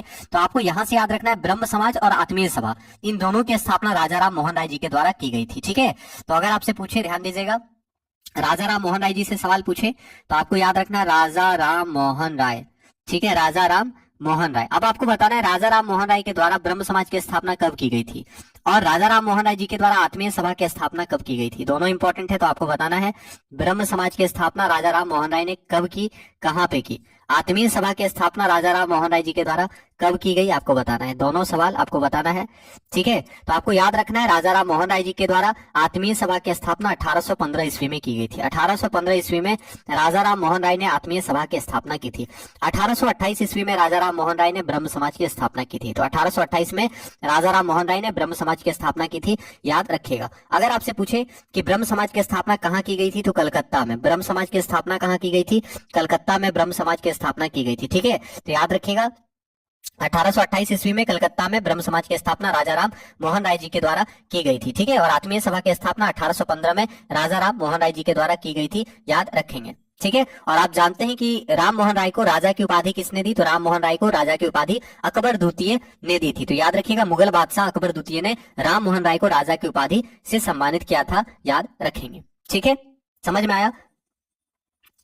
तो ये चीज आपको याद रखना है। तो यहाँ पे आपका आंसर क्या हो गया? ब्रह्म समाज। महिला उद्धार से संबंधित प्रगतिशील सामाजिक कार्यक्रमों का संचालन सर्वप्रथम ब्रह्म समाज के द्वारा किया गया था। ठीक है, आंसर हो गया ऑप्शन नंबर सी। ठीक है, और थियोसोफिकल सोसाइटी भी आपसे पूछ सकता है कि थियोसोफिकल सोसाइटी की स्थापना कब की गई थी। तो आपको बताना है थियोसोफिकल सोसाइटी की स्थापना कब की गई थी। तो 1875 में थियोसोफिकल सोसाइटी की स्थापना की गई। कब किया गया? 1875 ईस्वी में थियोसोफिकल सोसाइटी की स्थापना की गई। कहां पे? तो न्यूयॉर्क में। तो लिख लीजिएगा 1875 ईस्वी में न्यूयॉर्क में। 1875 ईस्वी में न्यूयॉर्क में थियोसोफिकल सोसाइटी की स्थापना की गई थी। किसके द्वारा किया गया था? तो आपको याद रखना है मैडम ब्लाटवास्की और कर्नल अल्काट। ब्लाटवास्की और कर्नल अल्काट के द्वारा थियोसोफिकल सोसाइटी की स्थापना की गई थी। समझ में आया? तो आप लिख लीजिएगा, बहुत इंपॉर्टेंट सवाल है। मैडम ब्लाटवास्की मैडम ब्लाटवास्की और कर्नल अल्काट के द्वारा, ठीक है, और कर्नल अल्काट। तो मैडम ब्लाटवास्की और कर्नल अल्काट के द्वारा क्या किया गया था? तो ये आपको याद रखना है, अल्काट। ठीक है, मैडम ब्लाटवास्की और कर्नल अल्काट के द्वारा, आप अच्छे से लिख लीजिएगा, मैडम ब्लाटवास्की और कर्नल अल्काट के द्वारा, ठीक है, थियोसोफिकल सोसाइटी की स्थापना 1875 ईस्वी में न्यूयॉर्क में किया गया था। ठीक है, और इसी की सदस्य बनी थी एनी बेसेंट। एनी बेसेंट 1889 ईस्वी में, ठीक है, स्थापना हुआ 1875 में। तो 1875 में थियोसोफिकल सोसाइटी की स्थापना मैडम ब्लाटवास्की और कर्नल अल्काट के द्वारा न्यूयॉर्क में किया गया, और 1889 ईस्वी में एनी बेसेंट जो है थियोसोफिकल सोसाइटी की सदस्य बनती है, याद रखिएगा। ठीक है, तो ये सवाल का आंसर हो गया आपका ब्रह्म समाज, याद रखिएगा। तो क्लास को प्लीज एक बार आप लोग शेयर कर दें ताकि और भी बच्चे क्लास में आ सकें। अगला सवाल, सामाजिक तथा धार्मिक सुधार आंदोलनों का प्रारंभ किस क्षेत्र से हुआ? आंसर करेंगे, from which region did the social and religious reforms movement begin? तो सामाजिक और धार्मिक सुधार आंदोलनों का प्रारंभ किस क्षेत्र में हुआ? ठीक है, तो आपका आंसर क्या होगा? बंगाल। याद रखना है, सामाजिक तथा धार्मिक सुधार आंदोलनों का प्रारंभ सबसे पहले बंगाल से हुआ था। ठीक है, सामाजिक और धार्मिक सुधार आंदोलनों का प्रारंभ सबसे पहले बंगाल क्षेत्र से हुआ था। आप जानते हैं एशियाटिक सोसाइटी ऑफ बंगाल की स्थापना कब की गई थी? 1784 ईस्वी में सर विलियम जोन्स के द्वारा एशियाटिक सोसाइटी ऑफ बंगाल की स्थापना की गई। इसके अलावा राजा राम मोहन राय जी के द्वारा आत्मीय सभा की स्थापना की गई, वेदांत कॉलेज की स्थापना की गई, ब्रह्म समाज की स्थापना की गई।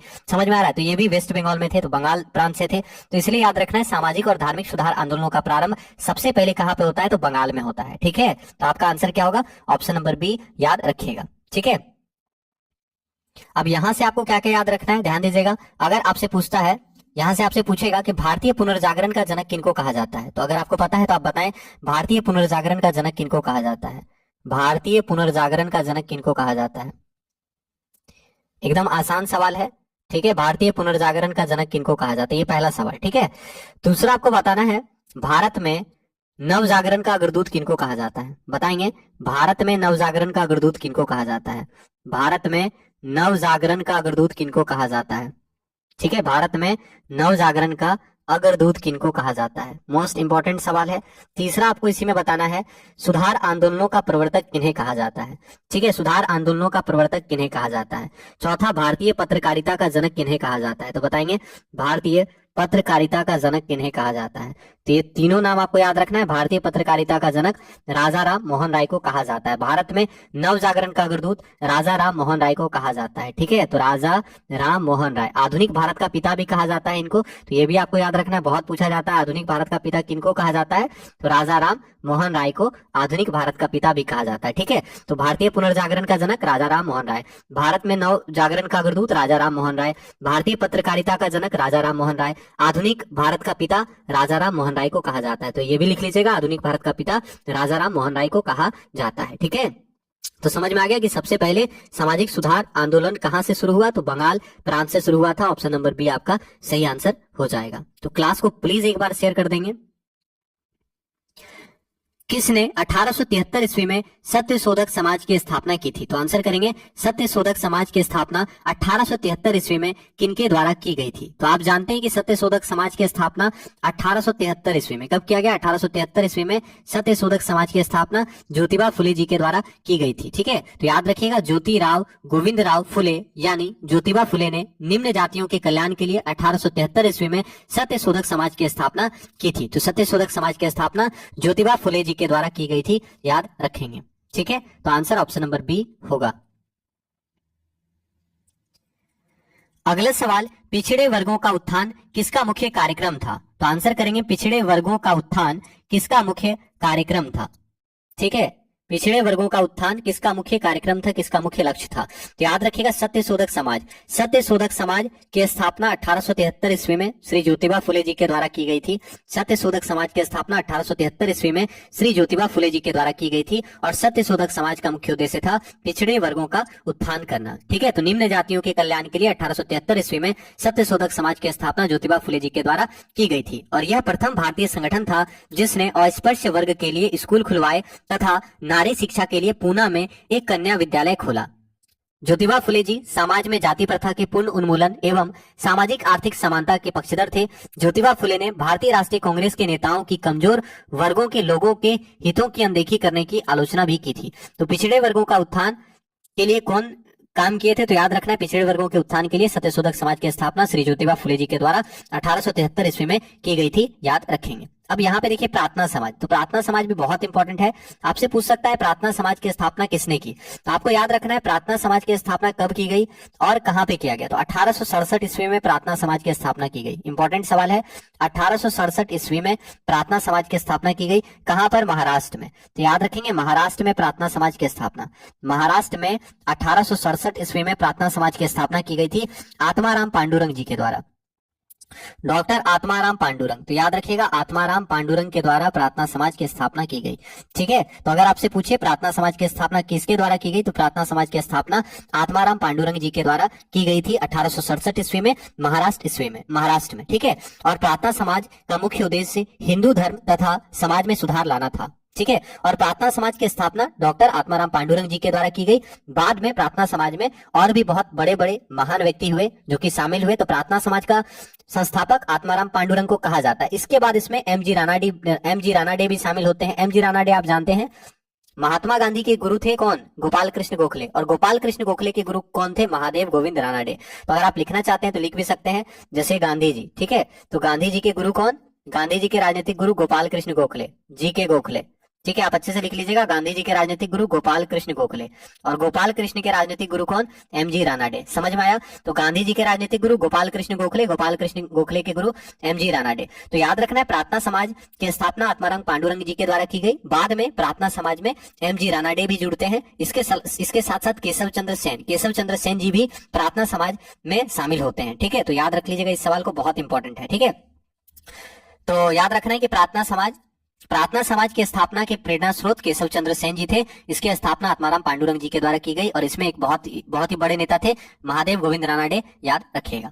ठीक है, बाकी आपको पता है रामकृष्ण मिशन, आप जानते हैं स्वामी विवेकानंद जी के गुरु का नाम था रामकृष्ण परमहंस, और स्वामी विवेकानंद जी ने अपने गुरु रामकृष्ण परमहंस जी को याद करते हुए 1897 ईस्वी में रामकृष्ण मिशन की स्थापना की थी।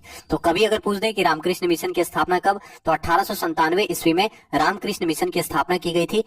कहाँ पे? कलकत्ता में। समझ में आया? कलकत्ता में। तो रामकृष्ण मिशन की स्थापना कहाँ पे की गई? कलकत्ता में रामकृष्ण मिशन की स्थापना की गई 1897 में। किसने किया? तो स्वामी विवेकानंद जी ने किया था, याद रखेंगे। ठीक है, तो पिछड़े वर्गों का उत्थान किसका मुख्य कार्यक्रम था? तो सत्यशोधक समाज का मुख्य लक्ष्य था पिछड़े वर्गों का उत्थान, याद रखेंगे। तो आप सभी से हम्बल रिक्वेस्ट है, प्लीज क्लास को लाइक नहीं किया है तो लाइक कर देंगे। महाराष्ट्र में निम्न जाति आंदोलन के प्रणेता कौन थे? आंसर करेंगे, who was the pioneer of the low caste movement in Maharashtra. Maharashtra में निम्न जाति आंदोलन के प्रणेता कौन थे? महाराष्ट्र में निम्न जाति आंदोलन के प्रणेता कौन थे? तो सही आंसर क्या होगा? ज्योतिबा फुले। याद रखना है, महाराष्ट्र में निम्न जाति आंदोलन के प्रणेता थे ज्योतिबा फुले। ज्योतिबा फुले ने 1873 ईस्वी में सत्यशोधक समाज की स्थापना की थी। इसके अलावा आप जानते हैं ज्योतिबा फुले जी के द्वारा एक बहुत ही इंपॉर्टेंट पुस्तक लिखा गया, गुलामगिरी। अगर आपसे पूछे गुलामगिरी पुस्तक के लेखक कौन है, तो याद रखना है गुलामगिरी पुस्तक के लेखक है ज्योतिबा फुले। ज्योतिबा फुले जी के द्वारा गुलामगिरी पुस्तक की रचना की गई है, याद रखिएगा। ठीक है, तो आंसर क्या हो गया? ऑप्शन नंबर ए, महाराष्ट्र में निम्न जाति आंदोलन के प्रणेता कौन थे? ज्योतिबा फुले, याद रखेंगे। ठीक है, और इनके प्रमुख पुस्तक का नाम है गुलामगिरी। अगला सवाल, ज्योतिबा फुले किससे संबंधित हैं? आंसर करेंगे, ज्योतिबा फुले किससे संबंधित हैं? ठीक है, तो याद रखना है ज्योतिबा फुले समाज में जाति प्रथा के पूर्ण उन्मूलन एवं सामाजिक आर्थिक समानता के पक्षधर थे। ज्योतिबा फुले ने गुलामगिरी नामक पुस्तक की रचना की थी। और ज्योतिबा फुले किससे संबंधित थे? तो जातिवाद के खिलाफ आंदोलन से संबंधित थे। तो आंसर हो गया आपका option number A, Jyotiba Phule किससे संबंधित थे? तो जातिवाद के खिलाफ आंदोलन के समर्थक थे। ठीक है, ज्योतिबा फुले जी तो जातिवाद के खिलाफ आंदोलन किया था ज्योतिबा फुले ने, याद रखेंगे। महात्मा ज्योतिबा फुले द्वारा किस संगठन की स्थापना की गई? तो आप जानते हैं ज्योतिबा फुले जी के द्वारा सत्यशोधक समाज स्टैब्लिश किया गया। तो याद रखना है ज्योतिबा फुले जी के द्वारा सत्यशोधक समाज की स्थापना की गई थी 1873 ईस्वी में। ठीक है, भारत में नारी आंदोलन इनकी प्रेरणा से प्रारंभ हुआ। आंसर करेंगे, भारत में नारी आंदोलन किनकी प्रेरणा से प्रारंभ हुआ? नारी आंदोलन किनकी प्रेरणा से प्रारंभ हुआ? तो इंपॉर्टेंट सवाल है, याद रखिएगा ज्योतिबा फुले। ज्योतिबा फुले जी के प्रेरणा से ही भारत में नारी आंदोलन की शुरुआत हुई थी। ठीक है, तो ज्योतिबा फुले आपका सही आंसर होंगे। ज्योतिबा फुले जी के प्रेरणा से ही भारत में नारी आंदोलन की शुरुआत हुई थी, याद रखेंगे। ठीक है, तो आंसर ऑप्शन नंबर डी। अब यहां से आपको क्या याद रखना है? एनी बेसेंट जी के बारे में आपको पता होगा। Annie Besant Indian national Congress की पहली महिला अध्यक्ष, आईएनसी की पहली महिला अध्यक्ष कौन बनी थी? इंडियन नेशनल कांग्रेस की पहली महिला अध्यक्ष कौन बनी थी? Annie Besant. तो याद रखना है, इंडियन नेशनल कांग्रेस की पहली महिला अध्यक्ष कौन बनी थी? Annie Besant Indian national Congress की पहली महिला अध्यक्ष बनी थी। कौन सा सेशन था आपको याद है? 1917 का कलकत्ता अधिवेशन। तो याद रखना है 1917 का कलकत्ता अधिवेशन। 1917 का कलकत्ता अधिवेशन की अध्यक्षता श्रीमती एनी बेसेंट के द्वारा की गई थी। तो याद रखेंगे 1917 के कलकत्ता अधिवेशन की अध्यक्षता 1917 के कलकत्ता अधिवेशन की अध्यक्षता श्रीमती एनी बेसेंट के द्वारा की गई थी। Annie Besant Indian national Congress की पहली महिला अध्यक्ष थी। एनी बेसेंट 1893 ईस्वी में आयरलैंड से भारत आई थी। एनी बेसेंट आयरलैंड से भारत आई थी 1893 ईस्वी में, याद रखेगा। ठीक है, और आपको बहुत सारा सवाल यहाँ से भी पूछ सकता है एनी बेसेंट के द्वारा। ठीक है, जो महत्वपूर्ण काम किया गया था उन सबको आप याद रखेंगे। सरोजनी नायडू जी के बारे में आपको पता होगा। सरोजनी नायडू इंडियन नेशनल कांग्रेस की पहली भारतीय महिला अध्यक्ष थी। कब बनी थी आप बताएंगे? कब बनी थी आप बताएंगे? इंडियन नेशनल कांग्रेस की पहली भारतीय महिला अध्यक्ष कौन थी? आईएनसी की पहली भारतीय महिला अध्यक्ष कौन थी? आईएनसी की पहली भारतीय महिला अध्यक्ष, इंडियन नेशनल कांग्रेस की पहली भारतीय महिला अध्यक्ष कौन थी? सरोजनी नायडू। इंडियन नेशनल कांग्रेस की पहली भारतीय महिला अध्यक्ष कौन थी? सरोजनी नायडू। कौन सा अधिवेशन याद है? 1925 कानपुर अधिवेशन। ठीक है, तो इंडियन नेशनल कांग्रेस की पहली भारतीय महिला अध्यक्ष थी श्रीमती सरोजनी नायडू। 1925 कानपुर अधिवेशन, याद रखिएगा 1925 कानपुर अधिवेशन। ठीक है, तो 1925 के कानपुर अधिवेशन की अध्यक्षता श्रीमती एनी बेसेंट के द्वारा की गई थी। Annie Besant Indian national Congress की पहली भारतीय महिला अध्यक्ष बनी थी। तो यहाँ पे आपका आंसर होगा, भारत में नारी आंदोलन श्री ज्योतिबा फुले जी के प्रेरणा से प्रारंभ हुआ था, याद रखेंगे। तो क्लास को प्लीज एक बार आप लोग शेयर कर दें, आप सभी से हम्बल रिक्वेस्ट करेंगे। कौन सा स्टेटमेंट जो है ज्योतिबा फुले जी के बारे में सत्य नहीं है? तो आंसर करें, इनमें से कौन सा स्टेटमेंट ज्योतिबा फुले जी के बारे में गलत है? ऑप्शन नंबर ए, फुले जी बुद्ध और कबीर के क्रांतिकारी विचारों को अपने में समन्वित किया। ज्योतिबा फुले ने भगवान बुद्ध और महावीर के क्रांतिकारी विचारों को अपने में समन्वित किया। बिल्कुल सही। तो ज्योतिबा फुले ने भगवान बुद्ध और कबीर के क्रांतिकारी विचारों को वो फॉलो करते थे। दूसरा, उन्होंने छुआछूत को हिंदू धर्म पर एक कलंक के रूप में लिया। ये भी बिल्कुल सही। छुआछूत का वो घोर विरोध करते थे और होना भी चाहिए। तो उन्होंने छुआछूत को हिंदू धर्म पर एक कलंक के रूप में लिया था। तो दोनों सही है। और तीसरा है, उन्होंने एक पुस्तक लिखी थी जिसका शीर्षक था दास्ता। ये भी सही है। उन्होंने एक पुस्तक लिखी जिसका शीर्षक था दास्ता। तो 3 स्टेटमेंट सही है। तो चौथा जो होगा ये गलत होगा। चौथा है, वे दलित जाति के प्रथम जननेता नहीं थे। तो ये स्टेटमेंट जो है गलत है। Option number D, he was not the first leader of depressed class. वे दलित जाति के प्रथम जननेता नहीं थे। तो ऑप्शन नंबर डी जो है आपका गलत है। बाकी जो है 3 स्टेटमेंट जो था वो तीनों सही है। ठीक है। तो ज्योतिबा फुले जी के बारे में आपको याद रखना है कि ज्योतिबा फुले जी ने 1873 ईस्वी में क्या किया था। तो 1873 ईस्वी में ज्योतिबा फुले जी ने सत्यशोधक समाज की स्थापना की थी। ज्योतिबा फुले जी के द्वारा एक पुस्तक लिखा गया था गुलामगिरी, याद रखिएगा। और उन्होंने एक पुस्तक लिखा था दास्ता, ये आप याद रखिएगा। ठीक है। तो यहाँ पे आपका आंसर क्या होगा, ऑप्शन नंबर डी। अब यहाँ से आपको एक चीज याद रखना, 19वीं सदी के प्रमुख समाज सेवकों में ज्योतिबा फुले जी का नाम बहुत ही ज्यादा मतलब आदर के साथ लिया जाता है। उन्होंने भारतीय समाज में फैली अनेक कुरीतियों को दूर करने हेतु सतत प्रयास किया। उन्होंने नारी शिक्षा, विधवा विवाह और किसानों के हित हेतु भी उन्होंने कुछ उल्लेखनीय कार्य किए थे। ठीक है। तो यहाँ पे आपका आंसर ऑप्शन नंबर डी याद रखेंगे। अगला सवाल, सत्यशोधक आंदोलन चलाया था। तो आप जानते हैं सत्यशोधक आंदोलन श्री ज्योतिबा फुले जी के द्वारा चलाया गया था। निम्नलिखित में से कौन सा कथन महात्मा ज्योतिबा फुले के विषय में सही नहीं है। ऑप्शन नंबर ए, उन्होंने अपने में बुद्ध और कबीर के क्रांतिकारी विचारों को समन्वित किया। बिल्कुल सही। ऑप्शन नंबर बी, छुआछूत को उन्होंने हिंदू धर्म पर एक कलंक माना। सही। Option number C, he wrote a book titled as दास्ता। उन्होंने दास्ता शीर्षक से एक पुस्तक लिखा। ये भी सही है। ठीक है। तो ऑप्शन नंबर डी जो है ये गलत है, क्योंकि आप जानते हैं पूना सार्वजनिक सभा की स्थापना किसके द्वारा किया गया था। तो आप बताइए पूना सार्वजनिक सभा की स्थापना किनके द्वारा की गई थी, याद है। तो याद रखना है पूना सार्वजनिक सभा की स्थापना, और ईयर भी आपको बताना, अगर याद है तो कमेंट कीजिए पूना सार्वजनिक सभा की स्थापना किनके द्वारा की गई। तो पूना सार्वजनिक सभा की स्थापना महाराष्ट्र में किया गया। कहाँ किया गया, महाराष्ट्र में। कब किया गया, 1870 में। किनके द्वारा किया गया, तो महात्मा गांधी जी के राजनीतिक गुरु गोपाल कृष्ण गोखले, और गोपाल कृष्ण गोखले के राजनीतिक गुरु कौन, महादेव गोविंद रानाडे। तो एम जी रानाडे द्वारा। समझ में आया तो रिलेट कर लीजिएगा, एम जी रानाडे। तो एम जी रानाडे द्वारा क्या किया गया, स्थापना किया गया। तो याद रखिएगा पूना सार्वजनिक सभा की स्थापना महादेव गोविंद रानाडे द्वारा महाराष्ट्र में किया गया। कब किया गया, तो 1870 ईस्वी में। ठीक है। तो ये इंपॉर्टेंट सवाल है, इसको भी आप नोट कर लीजिएगा। ठीक है।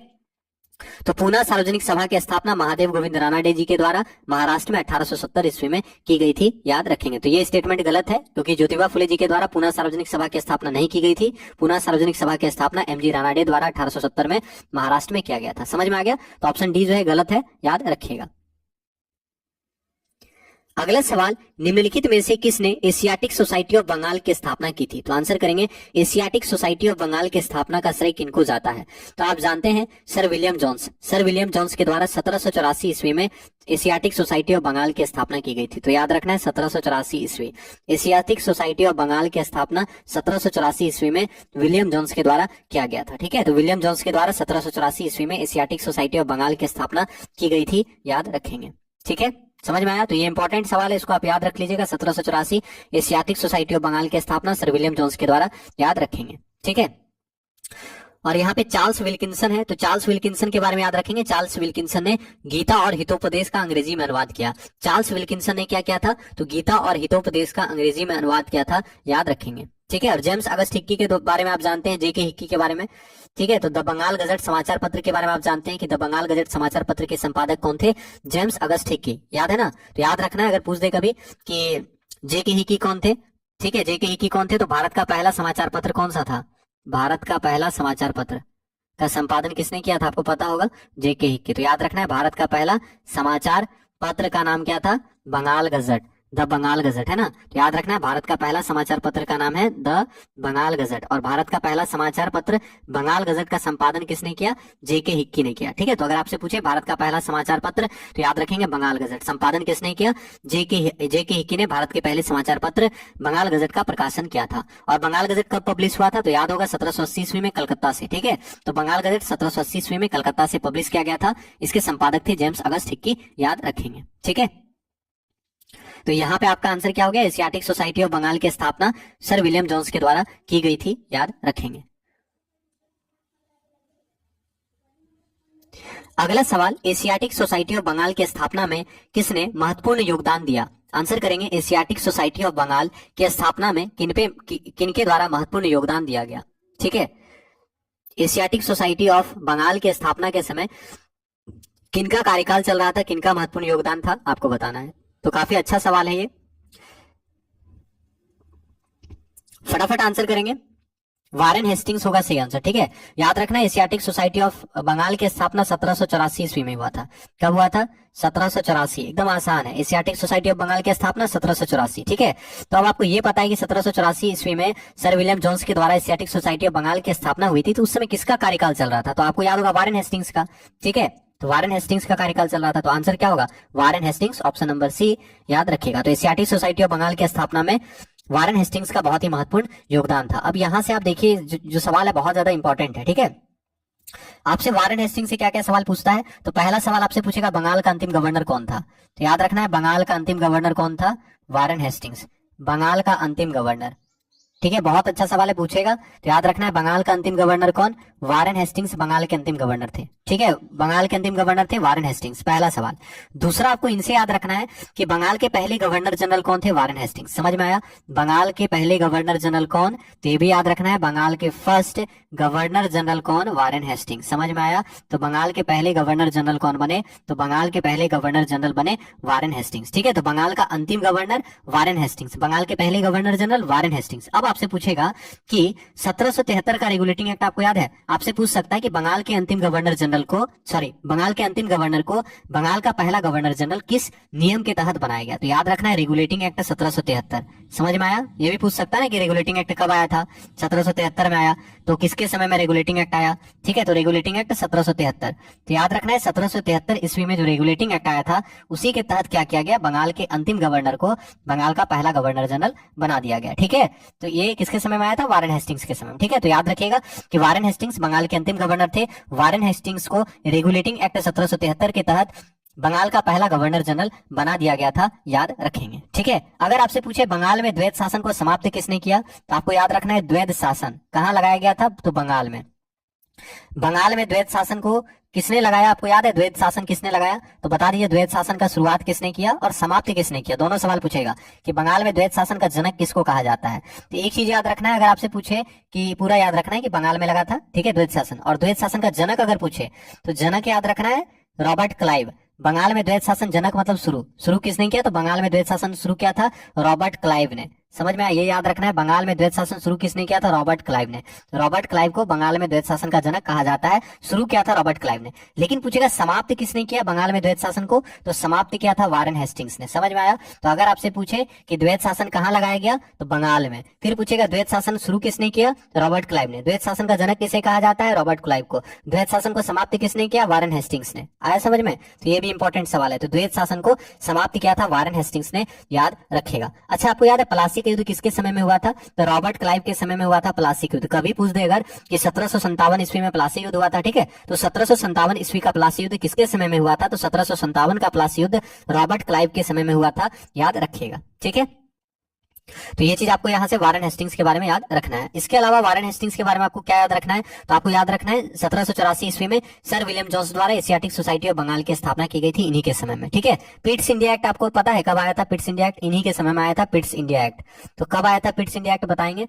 पिट्स इंडिया एक्ट कब आया था? तो 1784 में ही पिट्स इंडिया एक्ट आया था और 1784 में ही एशियाटिक सोसाइटी ऑफ बंगाल की स्थापना की गई। तो ये दोनों जो है वारेन हेस्टिंग्स के समय में ही हुआ था। ठीक है, तो पिट्स इंडिया एक्ट 1784 ईस्वी और एशियाटिक सोसाइटी ऑफ बंगाल की स्थापना 1784, याद रखिएगा। अब कार्नवालिस को देख लेते हैं क्योंकि वो भी बहुत इंपॉर्टेंट है। तो कार्नवालिस से क्या सवाल पूछेगा आपको? तो आपको याद रखना है कार्नवालिस के बारे में कि अस्थायी बंदोबस्त पद्धति किसने शुरू किया था और कब किया था बताएंगे? अस्थायी बंदोबस्त पद्धति कब शुरू किया गया था? अस्थायी बंदोबस्त पद्धति कब शुरू किया गया था, याद है? अस्थायी बंदोबस्त पद्धति कार्नवालिस के द्वारा शुरू किया गया था और ये 1793 ईस्वी में लागू किया गया था। तो अस्थायी बंदोबस्त पद्धति 1793 ईस्वी में कार्नवालिस के द्वारा शुरू किया गया था, याद रखेंगे। अगर आपसे पूछे कि नागरिक सेवा का जनक किसे कहा जाता है भारत में, तो नागरिक सेवा का जनक कहा जाता है कार्नवालिस को। समझ में आया, तो याद रखना है नागरिक सेवा का जनक। तो भारत में नागरिक सेवा का जनक किसे कहा जाता है, तो नागरिक सेवा का जनक, तो भारत में नागरिक सेवा का जनक कहा जाता है कार्नवालिस को। ठीक है, तो अस्थायी बंदोबस्त पद्धति 1793 में कार्नवालिस के द्वारा शुरू किया गया। कार्नवालिस को भारत में नागरिक सेवा का जनक कहा जाता है। पुलिस व्यवस्था का जनक किसे कहा जाता है, तो भारत में पुलिस व्यवस्था का जनक भी कार्नवालिस को कहा जाता है। तो ये सब आपको याद रखना होगा। भारत में पुलिस व्यवस्था का जनक किनको कहा जाता है, तो भारत में कार्नवालिस को पुलिस व्यवस्था का जनक कहा जाता है। ठीक है, पुलिस व्यवस्था का जनक कार्नवालिस को कहा जाता है, याद रखेंगे। अगर आपसे पूछे एकमात्र गवर्नर जनरल कौन है जिनकी समाधि भारत में है, तो ये बहुत इंपॉर्टेंट सवाल है। तो एकमात्र गवर्नर जनरल, ठीक है, एकमात्र गवर्नर जनरल जिनकी समाधि भारत में है, कौन, कार्नवालिस। एकमात्र गवर्नर जनरल जिनकी समाधि भारत में है। ठीक है, पूछेगा एकमात्र गवर्नर जनरल कौन है जिनकी समाधि भारत में है, तो याद रखना है एकमात्र गवर्नर जनरल जिनकी समाधि भारत में है, कौन है वो व्यक्ति, कार्नवालिस। ठीक है, तो कार्नवालिस की समाधि स्थल कहाँ पे है, भारत में है, और ये ऐसा एकमात्र भारतीय गवर्नर जनरल है, याद रखेंगे। इनकी समाधि स्थल कहाँ पे है, गाजीपुर में है। तो एकमात्र गवर्नर जनरल जिनकी समाधि भारत में गाजीपुर में स्थित है, कौन से है, लॉर्ड कार्नवालिस, याद रखेगा। और तीसरा आंग्ल मैसूर युद्ध आपको याद होगा, तीसरा आंग्ल मैसूर युद्ध याद है, इन्हीं के समय में हुआ था, थर्ड आंग्ल मैसूर युद्ध। ये तो बहुत पूछता है, तीसरा आंग्ल मैसूर युद्ध कौन सा संधि हुआ था, याद है, तीसरा आंग्ल मैसूर युद्ध किस संधि के साथ समाप्त हुआ था, श्रीरंगपट्टनम की संधि, है ना। तो तीसरा आंग्ल मैसूर युद्ध समाप्त हुआ था श्रीरंगपट्टनम की संधि के साथ। तो याद रखना है श्रीरंगपट्टनम की संधि किसके समय में हुई थी, श्रीरंगपट्टनम की संधि। तो याद रखना है श्रीरंगपट्टनम की संधि कार्नवालिस और टीपू सुल्तान के बीच में हुआ था, याद है ना। तो अगर आपसे पूछे तीसरा आंग्ल मैसूर युद्ध किसके किसके बीच हुआ, तो तीसरा आंग्ल मैसूर युद्ध कार्नवालिस यानी अंग्रेज और टीपू सुल्तान के बीच में हुआ था। फिर पूछेगा कि तीसरा आंग्ल मैसूर युद्ध किस संधि के साथ समाप्त हुआ, तो तीसरा आंग्ल मैसूर युद्ध श्रीरंगपट्टनम की संधि के साथ समाप्त हुआ था। ठीक है, और श्रीरंगपट्टनम की संधि किसके किसके बीच हुआ, तो श्रीरंगपट्टनम की संधि कार्नवालिस और टीपू सुल्तान के बीच में हुआ। फिर पूछे श्रीरंगपट्टनम की संधि कब हुई थी, 1792। समझ में आया, 1792 ईस्वी में श्रीरंगपट्टनम की संधि हुई थी, और इसी के साथ तीसरा आंग्ल मैसूर युद्ध समाप्त हो गया था। ठीक है, और मैकाले के बारे में आपको पता होगा। अगर आपसे पूछेगा मैकाले से क्या सवाल बनेगा, तो आप जानते हैं भारत में पहली बार मेयो के समय में जनगणना हुआ था पहला। मेयो अलग है, मैकाले अलग है। तो भारत में अगर पहली बार जनगणना पूछेगा 1872 में लॉर्ड मेयो के कार्यकाल में, याद रखिएगा, भारत में पहली बार जनगणना 1872 में लॉर्ड मेयो के कार्यकाल में हुआ था, और पोर्ट ब्लेयर में मेयो की हत्या कर दी गई थी, याद रखेंगे। और मैकाले के बारे में आप जानते होंगे कि शिक्षा के क्षेत्र में मैकाले का बहुत बड़ा योगदान था। ठीक है, शिक्षा के क्षेत्र में मैकाले का बहुत बड़ा योगदान था, आपको याद रखना है। ठीक है, तो यहाँ पे आपका आंसर क्या हो गया, क्योंकि ये चीज याद रखना है मैकाले के बारे में कि 1854 ईस्वी में शिक्षा सुधार के लिए उड डिस्पैच आया था, और उड डिस्पैच को भारत में शिक्षा का मैग्ना कार्टा कहा जाता है। ठीक है, और इससे पहले मैकाले का एक टपकन पद्धति आया था। ठीक है, तो मैकाले जी का भी शिक्षा के क्षेत्र में बहुत ज्यादा योगदान था, आप याद रखिएगा। ठीक है, तो यहाँ आपका आंसर हो गया एशियाटिक सोसाइटी ऑफ बंगाल की स्थापना सर विलियम जोन्स के द्वारा 1784 ईस्वी में वारेन हेस्टिंग्स के समय में की गई थी। तो आप सभी से हम्बल रिक्वेस्ट है कि प्लीज क्लास को सपोर्ट करें। क्लास को लाइक नहीं किया है तो लाइक कर देंगे। अगला सवाल, 1924 ईस्वी में बंबई में बहिष्कृत हितकारिणी सभा की स्थापना किसने की, तो आंसर करेंगे हु हैड एस्टैब्लिश्ड बहिष्कृत हितकारिणी सभा एट मुंबई इन 1924। 1924 ईस्वी में बंबई में 1924 ईस्वी में बंबई में बहिष्कृत हितकारिणी सभा की स्थापना किसके द्वारा की गई, तो आंसर कर दीजिए। बहुत अच्छा सवाल है, तो आंसर करेंगे बहिष्कृत हितकारिणी सभा की स्थापना किसके द्वारा की गई। तो सही आंसर क्या होगा, option number C, B R Ambedkar ji. याद रखेंगे, बी आर अंबेडकर जी के द्वारा बंबई में बहिष्कृत हितकारिणी सभा की स्थापना की गई। तो याद रखेगा, बी आर अंबेडकर जी के द्वारा बहिष्कृत हितकारिणी सभा की स्थापना की गई। कब किया गया, तो 1924 में। ठीक है, 1924 में बी आर अंबेडकर जी के द्वारा, देखिए बी है यहाँ पे भी बहिष्कृत है, तो आराम से याद होगा, बी आर अंबेडकर जी के द्वारा बहिष्कृत हितकारिणी सभा की स्थापना बंबई में 1924 ईस्वी में की गई थी। 1924 तो ऐसे भी याद होगा आपको, महात्मा गांधी इंडियन नेशनल कांग्रेस के कितने बार अध्यक्ष बने, तो एक बार। कब बने, 1924 में। ठीक है, तो याद रखिएगा, महात्मा गांधी इंडियन नेशनल कांग्रेस के एकमात्र बार अध्यक्ष बनते हैं 1924 ईस्वी में। कौन सा अधिवेशन था, बेलगांव अधिवेशन। कहाँ हुआ था, कर्नाटक में। तो 1924 के बेलगांव अधिवेशन की अध्यक्षता महात्मा गांधी जी ने की थी। बेलगांव कहाँ पे है, कर्नाटक में है। गांधी जी कितनी बार अध्यक्ष बने, एक बार। तो यहाँ से इस ईयर को आप याद रखिएगा, तो यहाँ से आपको ये भी याद रखना होगा कि 1924 में बंबई में बहिष्कृत हितकारिणी सभा की स्थापना बी आर अंबेडकर जी के द्वारा की गई थी, याद रखेंगे। ठीक है, समझ में आया, तो इस चीज को आप याद रख लीजिएगा। अब यहाँ से आप कुछ तो यहाँ पे पूछा था बहिष्कृत हितकारिणी सभा की स्थापना कब की गई थी, 1924 ईस्वी में बंबई में बहिष्कृत हितकारिणी सभा की स्थापना बी आर अंबेडकर जी के द्वारा की गई थी, याद रखेंगे। ठीक है, चलिए तो अब अगला सवाल हम लोग देख लेते हैं। तो क्लास को प्लीज एक बार आप लोग शेयर कर दें। आप सभी से हम्बल रिक्वेस्ट करेंगे कि क्लास को सपोर्ट करें आप लोग। अगला सवाल, who had established all India Harijan Sangh. तो आंसर करेंगे ऑल इंडिया हरिजन संघ की स्थापना किसने की। बहुत अच्छा सवाल है, यहाँ पे भी कुछ बच्चे गलती करते हैं, तो आपको बताना ऑल इंडिया हरिजन संघ की स्थापना किसके द्वारा की गई। तो फटाफट आंसर करेंगे, ऑल इंडिया हरिजन संघ की स्थापना किसके द्वारा की गई। ठीक है, ऑल इंडिया हरिजन संघ की स्थापना किसके द्वारा की गई। तो याद रखना है महात्मा गांधी। जो भी बी आर अम्बेडकर जी का नाम लिख रहे हैं, आंसर कर रहे हैं, गलत आंसर होगा आपका।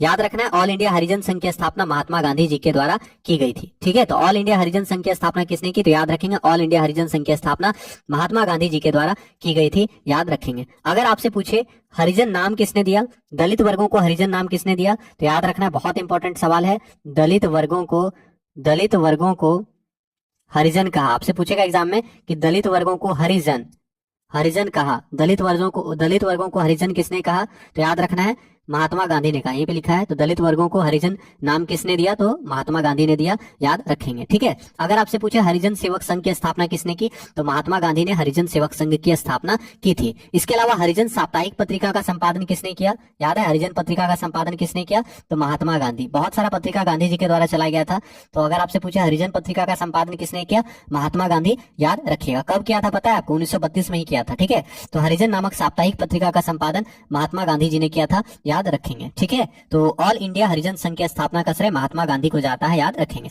अच्छा, यहाँ पे दो नाम है जो दोनों बहुत महान व्यक्ति थे, तो इन दोनों से सवाल एक पूछता है, इन दोनों के बीच में कौन सा समझौता हुआ था, मतलब अंबेडकर जी और गांधी जी के बीच में कौन सा समझौता हुआ था, याद है आपको, तो ये आप लिख लीजिए, इंपॉर्टेंट सवाल बनेगा। आप जानते हैं पूना पैक्ट, पूना समझौता जिसे हम लोग कहते हैं, तो आपको पूछेगा पूना पैक्ट कहाँ हुआ था, पूना पैक्ट कब हुआ था, पूना पैक्ट किनके किनके बीच में हुआ था। ठीक है, तो आप बताइए, फटाफट आंसर कीजिए, पूना समझौता किसके किसके बीच में हुआ था, कब हुआ था, तो 24 सितंबर, याद रखना है, डेट इंपॉर्टेंट है, 24 सितंबर 1932, 24 सितंबर 1932, 24 सितंबर 1932 को पूना पैक्ट हुआ था। ठीक है, 24 सितंबर 1932 को पूना पैक्ट हुआ था, पूना समझौता हुआ था। कहाँ पे हुआ था, पूना की येरवदा जेल में, याद होगा आपको, पूछेगा कहाँ पे हुआ था, तो येरवदा जेल में, येरवदा जेल में। तो पूना के येरवदा जेल में, याद रखना है पूना के येरवदा जेल में, पूना के येरवदा जेल में 24 सितंबर 1932 ईस्वी को महात्मा गांधी और अंबेडकर जी के बीच में एक समझौता हुआ था, जिसे क्या कहा गया था, पूना पैक्ट कहा गया। समझ में आया, तो गांधी जी और अंबेडकर जी के बीच में, तो ये आपको याद रखना है, बहुत इंपॉर्टेंट सवाल है। तो गांधी जी और अंबेडकर जी के बीच में 24 सितंबर 1932 को क्या हुआ था, पूना पैक्ट हुआ था, येरवदा जेल में, याद रखिएगा। ठीक है, और ये क्यों हुआ था आपको पता है, तो आपको याद रखना है कि मतलब 1932 ईस्वी में 20 सितंबर 1932, ठीक है, लेकिन ये डेट याद मत रखिएगा 20 सितंबर, क्योंकि हो सकता है फिर यहाँ आप कंफ्यूज हो जाएगा। ठीक है, तो 20 सितंबर 1932 को गांधी जी जो है वो येरवदा जेल में आमरण अनशन शुरू कर देते हैं। क्यों आमरण अनशन शुरू करते हैं, तो दलित वर्ग को पृथक निर्वाचक मंडल की सुविधा दी गई थी। ठीक है, घोषणा किया गया था अंग्रेजों के द्वारा कि दलित वर्ग को पृथक निर्वाचक मंडल की सुविधा दी जाएगी, जिसका गांधी जी ने विरोध किया। गांधी जी ने येरवदा जेल में 20 सितंबर 1932 को आमरण अनशन शुरू किया। क्यों, क्योंकि दलित वर्ग को पृथक निर्वाचक मंडल की सुविधा देने के विरोध में गांधी जी थे। उनका मानना था कि अगर दलितों को पृथक निर्वाचक मंडल की सुविधा दी जाएगी तो उससे क्या होगा, हिंदू समाज जो है वो बढ़ जाएगा। ठीक है, दलित फिर अलग हो जाएगा हिंदू समाज से। समझ में आया, दोनों में क्या होगा, फिर लड़ाई बढ़ जाएगा, मतलब भेदभाव ज्यादा और बढ़ जाएगा। ठीक है, उसके बाद क्या होता है कि गांधी जी आमरण अनशन करते हैं, तो फिर उसके बाद यहाँ पे गांधी जी और अंबेडकर जी के बीच में एक समझौता होता है, जिसे पूना समझौता भी कहा गया है, याद रखना है। और इसके अनुसार, पूना पैक्ट के अनुसार दलितों के लिए पृथक निर्वाचन व्यवस्था जो है समाप्त कर दिया गया। ठीक है, तो याद रखना है पूना पैक्ट के अनुसार दलितों के लिए पृथक निर्वाचन व्यवस्था समाप्त कर दिया गया, तथा विभिन्न प्रांतीय विधानमंडलों में दलित वर्ग के लिए सीटों की संख्या 71 से बढ़ाकर 147 आरक्षित कर दी गई। ठीक है, तो ये चीज आपको यहाँ से याद रखना है। और इसी समय गांधी जी के बारे में एक स्टेटमेंट दिया था किसने, रविंद्रनाथ टैगोर ने। क्या कहा था, रविंद्रनाथ टैगोर जी ने कहा था कि भारत की एकता और उसकी सामाजिक अखंडता के लिए महात्मा गांधी जी का यह एक उत्कृष्ट उदाहरण है, और हम जो है आपकी महान तपस्या का आदर व प्रेम के साथ अनुकरण करते हैं। कभी कभी पूछता है, तो ये भी आप याद रखिएगा। गांधी जी को पहली बार महात्मा किसने कहा, तो आप जानते हैं गांधी जी को पहली बार महात्मा रविंद्रनाथ टैगोर ने कहा था। किस आंदोलन में कहा था, तो आपको पढ़ा चुके हैं 1917 का चंपारण सत्याग्रह। 1917 ईस्वी के चंपारण सत्याग्रह को सफलतापूर्वक लीड करने के बाद रविंद्रनाथ टैगोर जी ने गांधी जी को महात्मा कहा था। तो पूछेगा गांधी जी को महात्मा किसने कहा, रविंद्रनाथ टैगोर ने। कब कहा, तो 1917 के चंपारण सत्याग्रह को सक्सेसफुल लीड करने के कारण। ठीक है, तो ऐसे कहानी की तरफ पढ़िए ताकि आपको याद रहे एग्जाम में। ठीक है, कहानी बना के, क्योंकि हम लोगों को क्या, हम लोगों का काम क्या है, अच्छे से याद करना, और जो भी हमारे देशभक्त है सबका रिस्पेक्ट करना, और आराम से मिला मिला के मतलब कहानी की तरह याद करना है।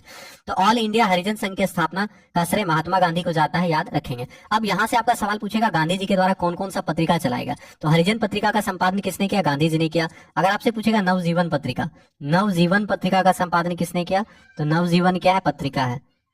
नवजीवन पत्रिका का संपादन किसने किया, महात्मा गांधी ने। यंग इंडिया पत्रिका का संपादन किसने किया, गांधी जी ने। तो यंग इंडिया पत्रिका का संपादन किसने किया, गांधी जी ने। यहाँ से 4 पत्रिका आपको याद रखना है, गांधी जी का एग्जाम में बहुत पूछता है।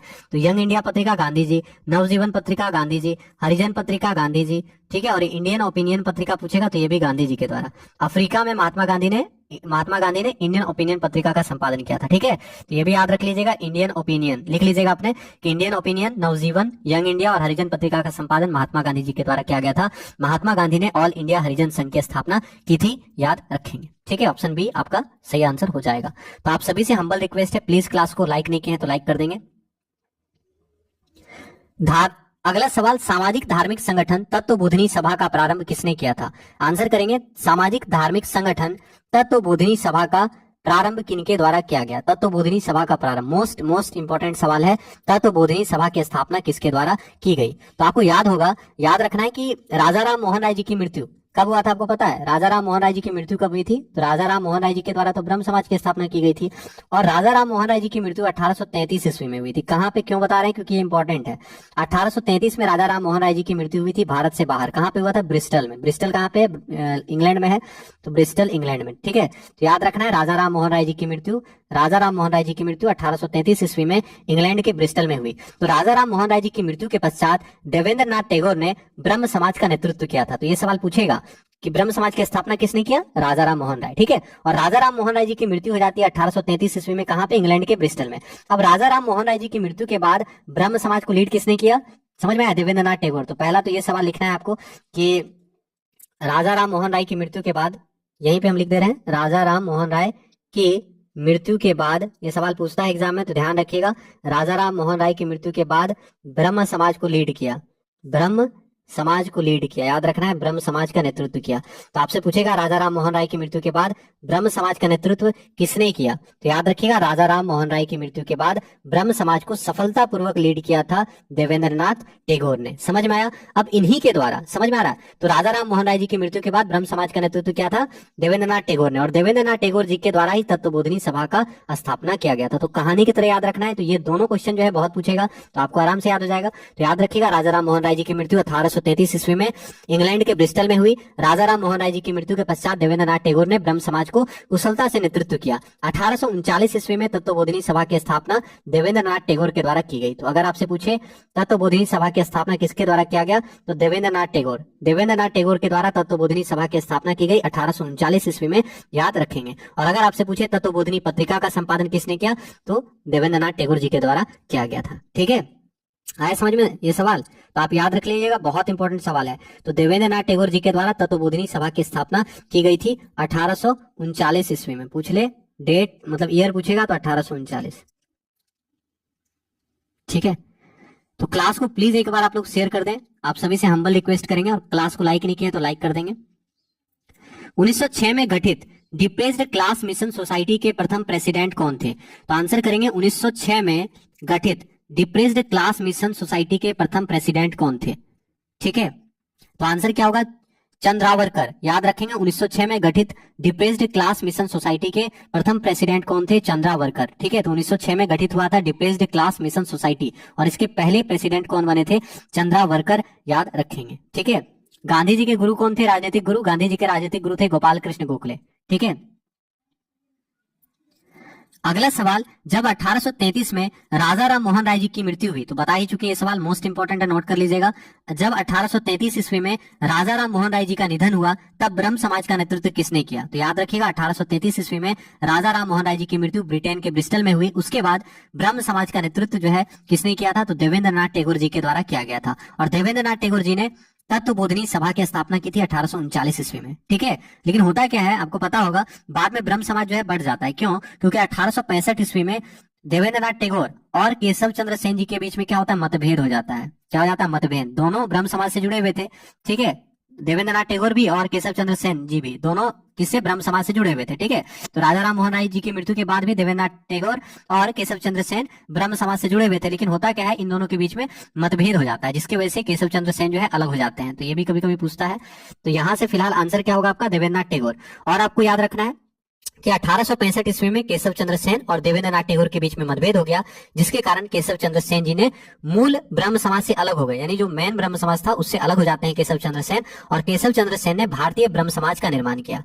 ठीक है, तो ये आपको याद रखना है, ब्रह्म समाज से अलग हो जाते हैं राजा राम मोहन राय जी की मृत्यु के बाद। ठीक है, देवेंद्रनाथ टैगोर और केशव चंद्र सेन जी के बीच में मतभेद हो जाता है, जिसके कारण केशव चंद्र सेन जी जो है ब्रह्म समाज छोड़ देते हैं और इन्होंने भारतीय ब्रह्म समाज की स्थापना की। समझ में आया? तो अगर पूछे भारतीय ब्रह्म समाज की स्थापना, तो याद रखिएगा केशव चंद्र सेन जी के द्वारा भारतीय ब्रह्म समाज की स्थापना की गई थी 1866 ईस्वी में। ठीक है, तो यहाँ पे आपका सही आंसर हो गया ऑप्शन नंबर बी, राजा राम मोहन राय जी की मृत्यु के बाद ब्रह्म समाज का नेतृत्व किया था देवेंद्रनाथ टैगोर, याद रखेंगे। तो आप सभी से हम्बल रिक्वेस्ट है, प्लीज क्लास को सपोर्ट कर दें।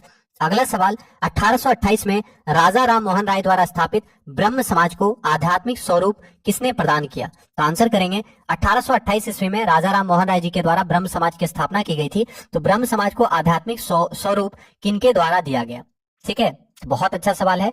तो यहाँ पे आपका आंसर क्या होगा, देवेंद्रनाथ टैगोर। तो याद रखिएगा राजा राम मोहन राय जी के द्वारा 1828 में ब्रह्म समाज की स्थापना की गई और ब्रह्म समाज को आध्यात्मिक रूप इसके द्वारा प्रदान किया गया था। तो देवेंद्रनाथ टैगोर जी के द्वारा ब्रह्म समाज को आध्यात्मिक स्वरूप प्रदान किया गया था, याद रखेंगे। ठीक है, और देवेंद्रनाथ टैगोर और केशव चंद्र सेन जी के बीच में 1865 ईस्वी में विवाद हो गया, जिसके बाद केशव चंद्र सेन जी जो है वो ब्रह्म समाज को छोड़ देते हैं, और केशव चंद्र सेन जी भारतीय ब्रह्म समाज की स्थापना करते हैं। ठीक है, तो ये भी चीज आपको याद रखना है। तो यहाँ पे आपका आंसर हो गया 1828 में राजा राम मोहन राय द्वारा स्थापित ब्रह्म समाज को आध्यात्मिक स्वरूप प्रदान किया था देवेंद्रनाथ टैगोर जी के द्वारा, ऑप्शन नंबर बी याद रखेंगे। ठीक है, तो इतना ही सवाल था। आप सभी से हम्बल रिक्वेस्ट करेंगे कि प्लीज आप लोग क्लास को सपोर्ट अवश्य करें, और कोई भी डाउट होता है तो आप लोग अवश्य कमेंट किया करें। साथ ही साथ आप सभी से रिक्वेस्ट करेंगे आप लोग क्लास में रेगुलर रहें, क्लास को सपोर्ट अवश्य करें। तो प्लीज जाते जाते क्लास को लाइक और शेयर अवश्य कीजिएगा। कोई भी डाउट होगा तो आप लोग अवश्य कमेंट करेंगे। तो मिलते हैं आपसे अगले क्लास में। आप सभी का तहे दिल से धन्यवाद करेंगे। जय हिंद, जय भारत, जय BSA, धन्यवाद।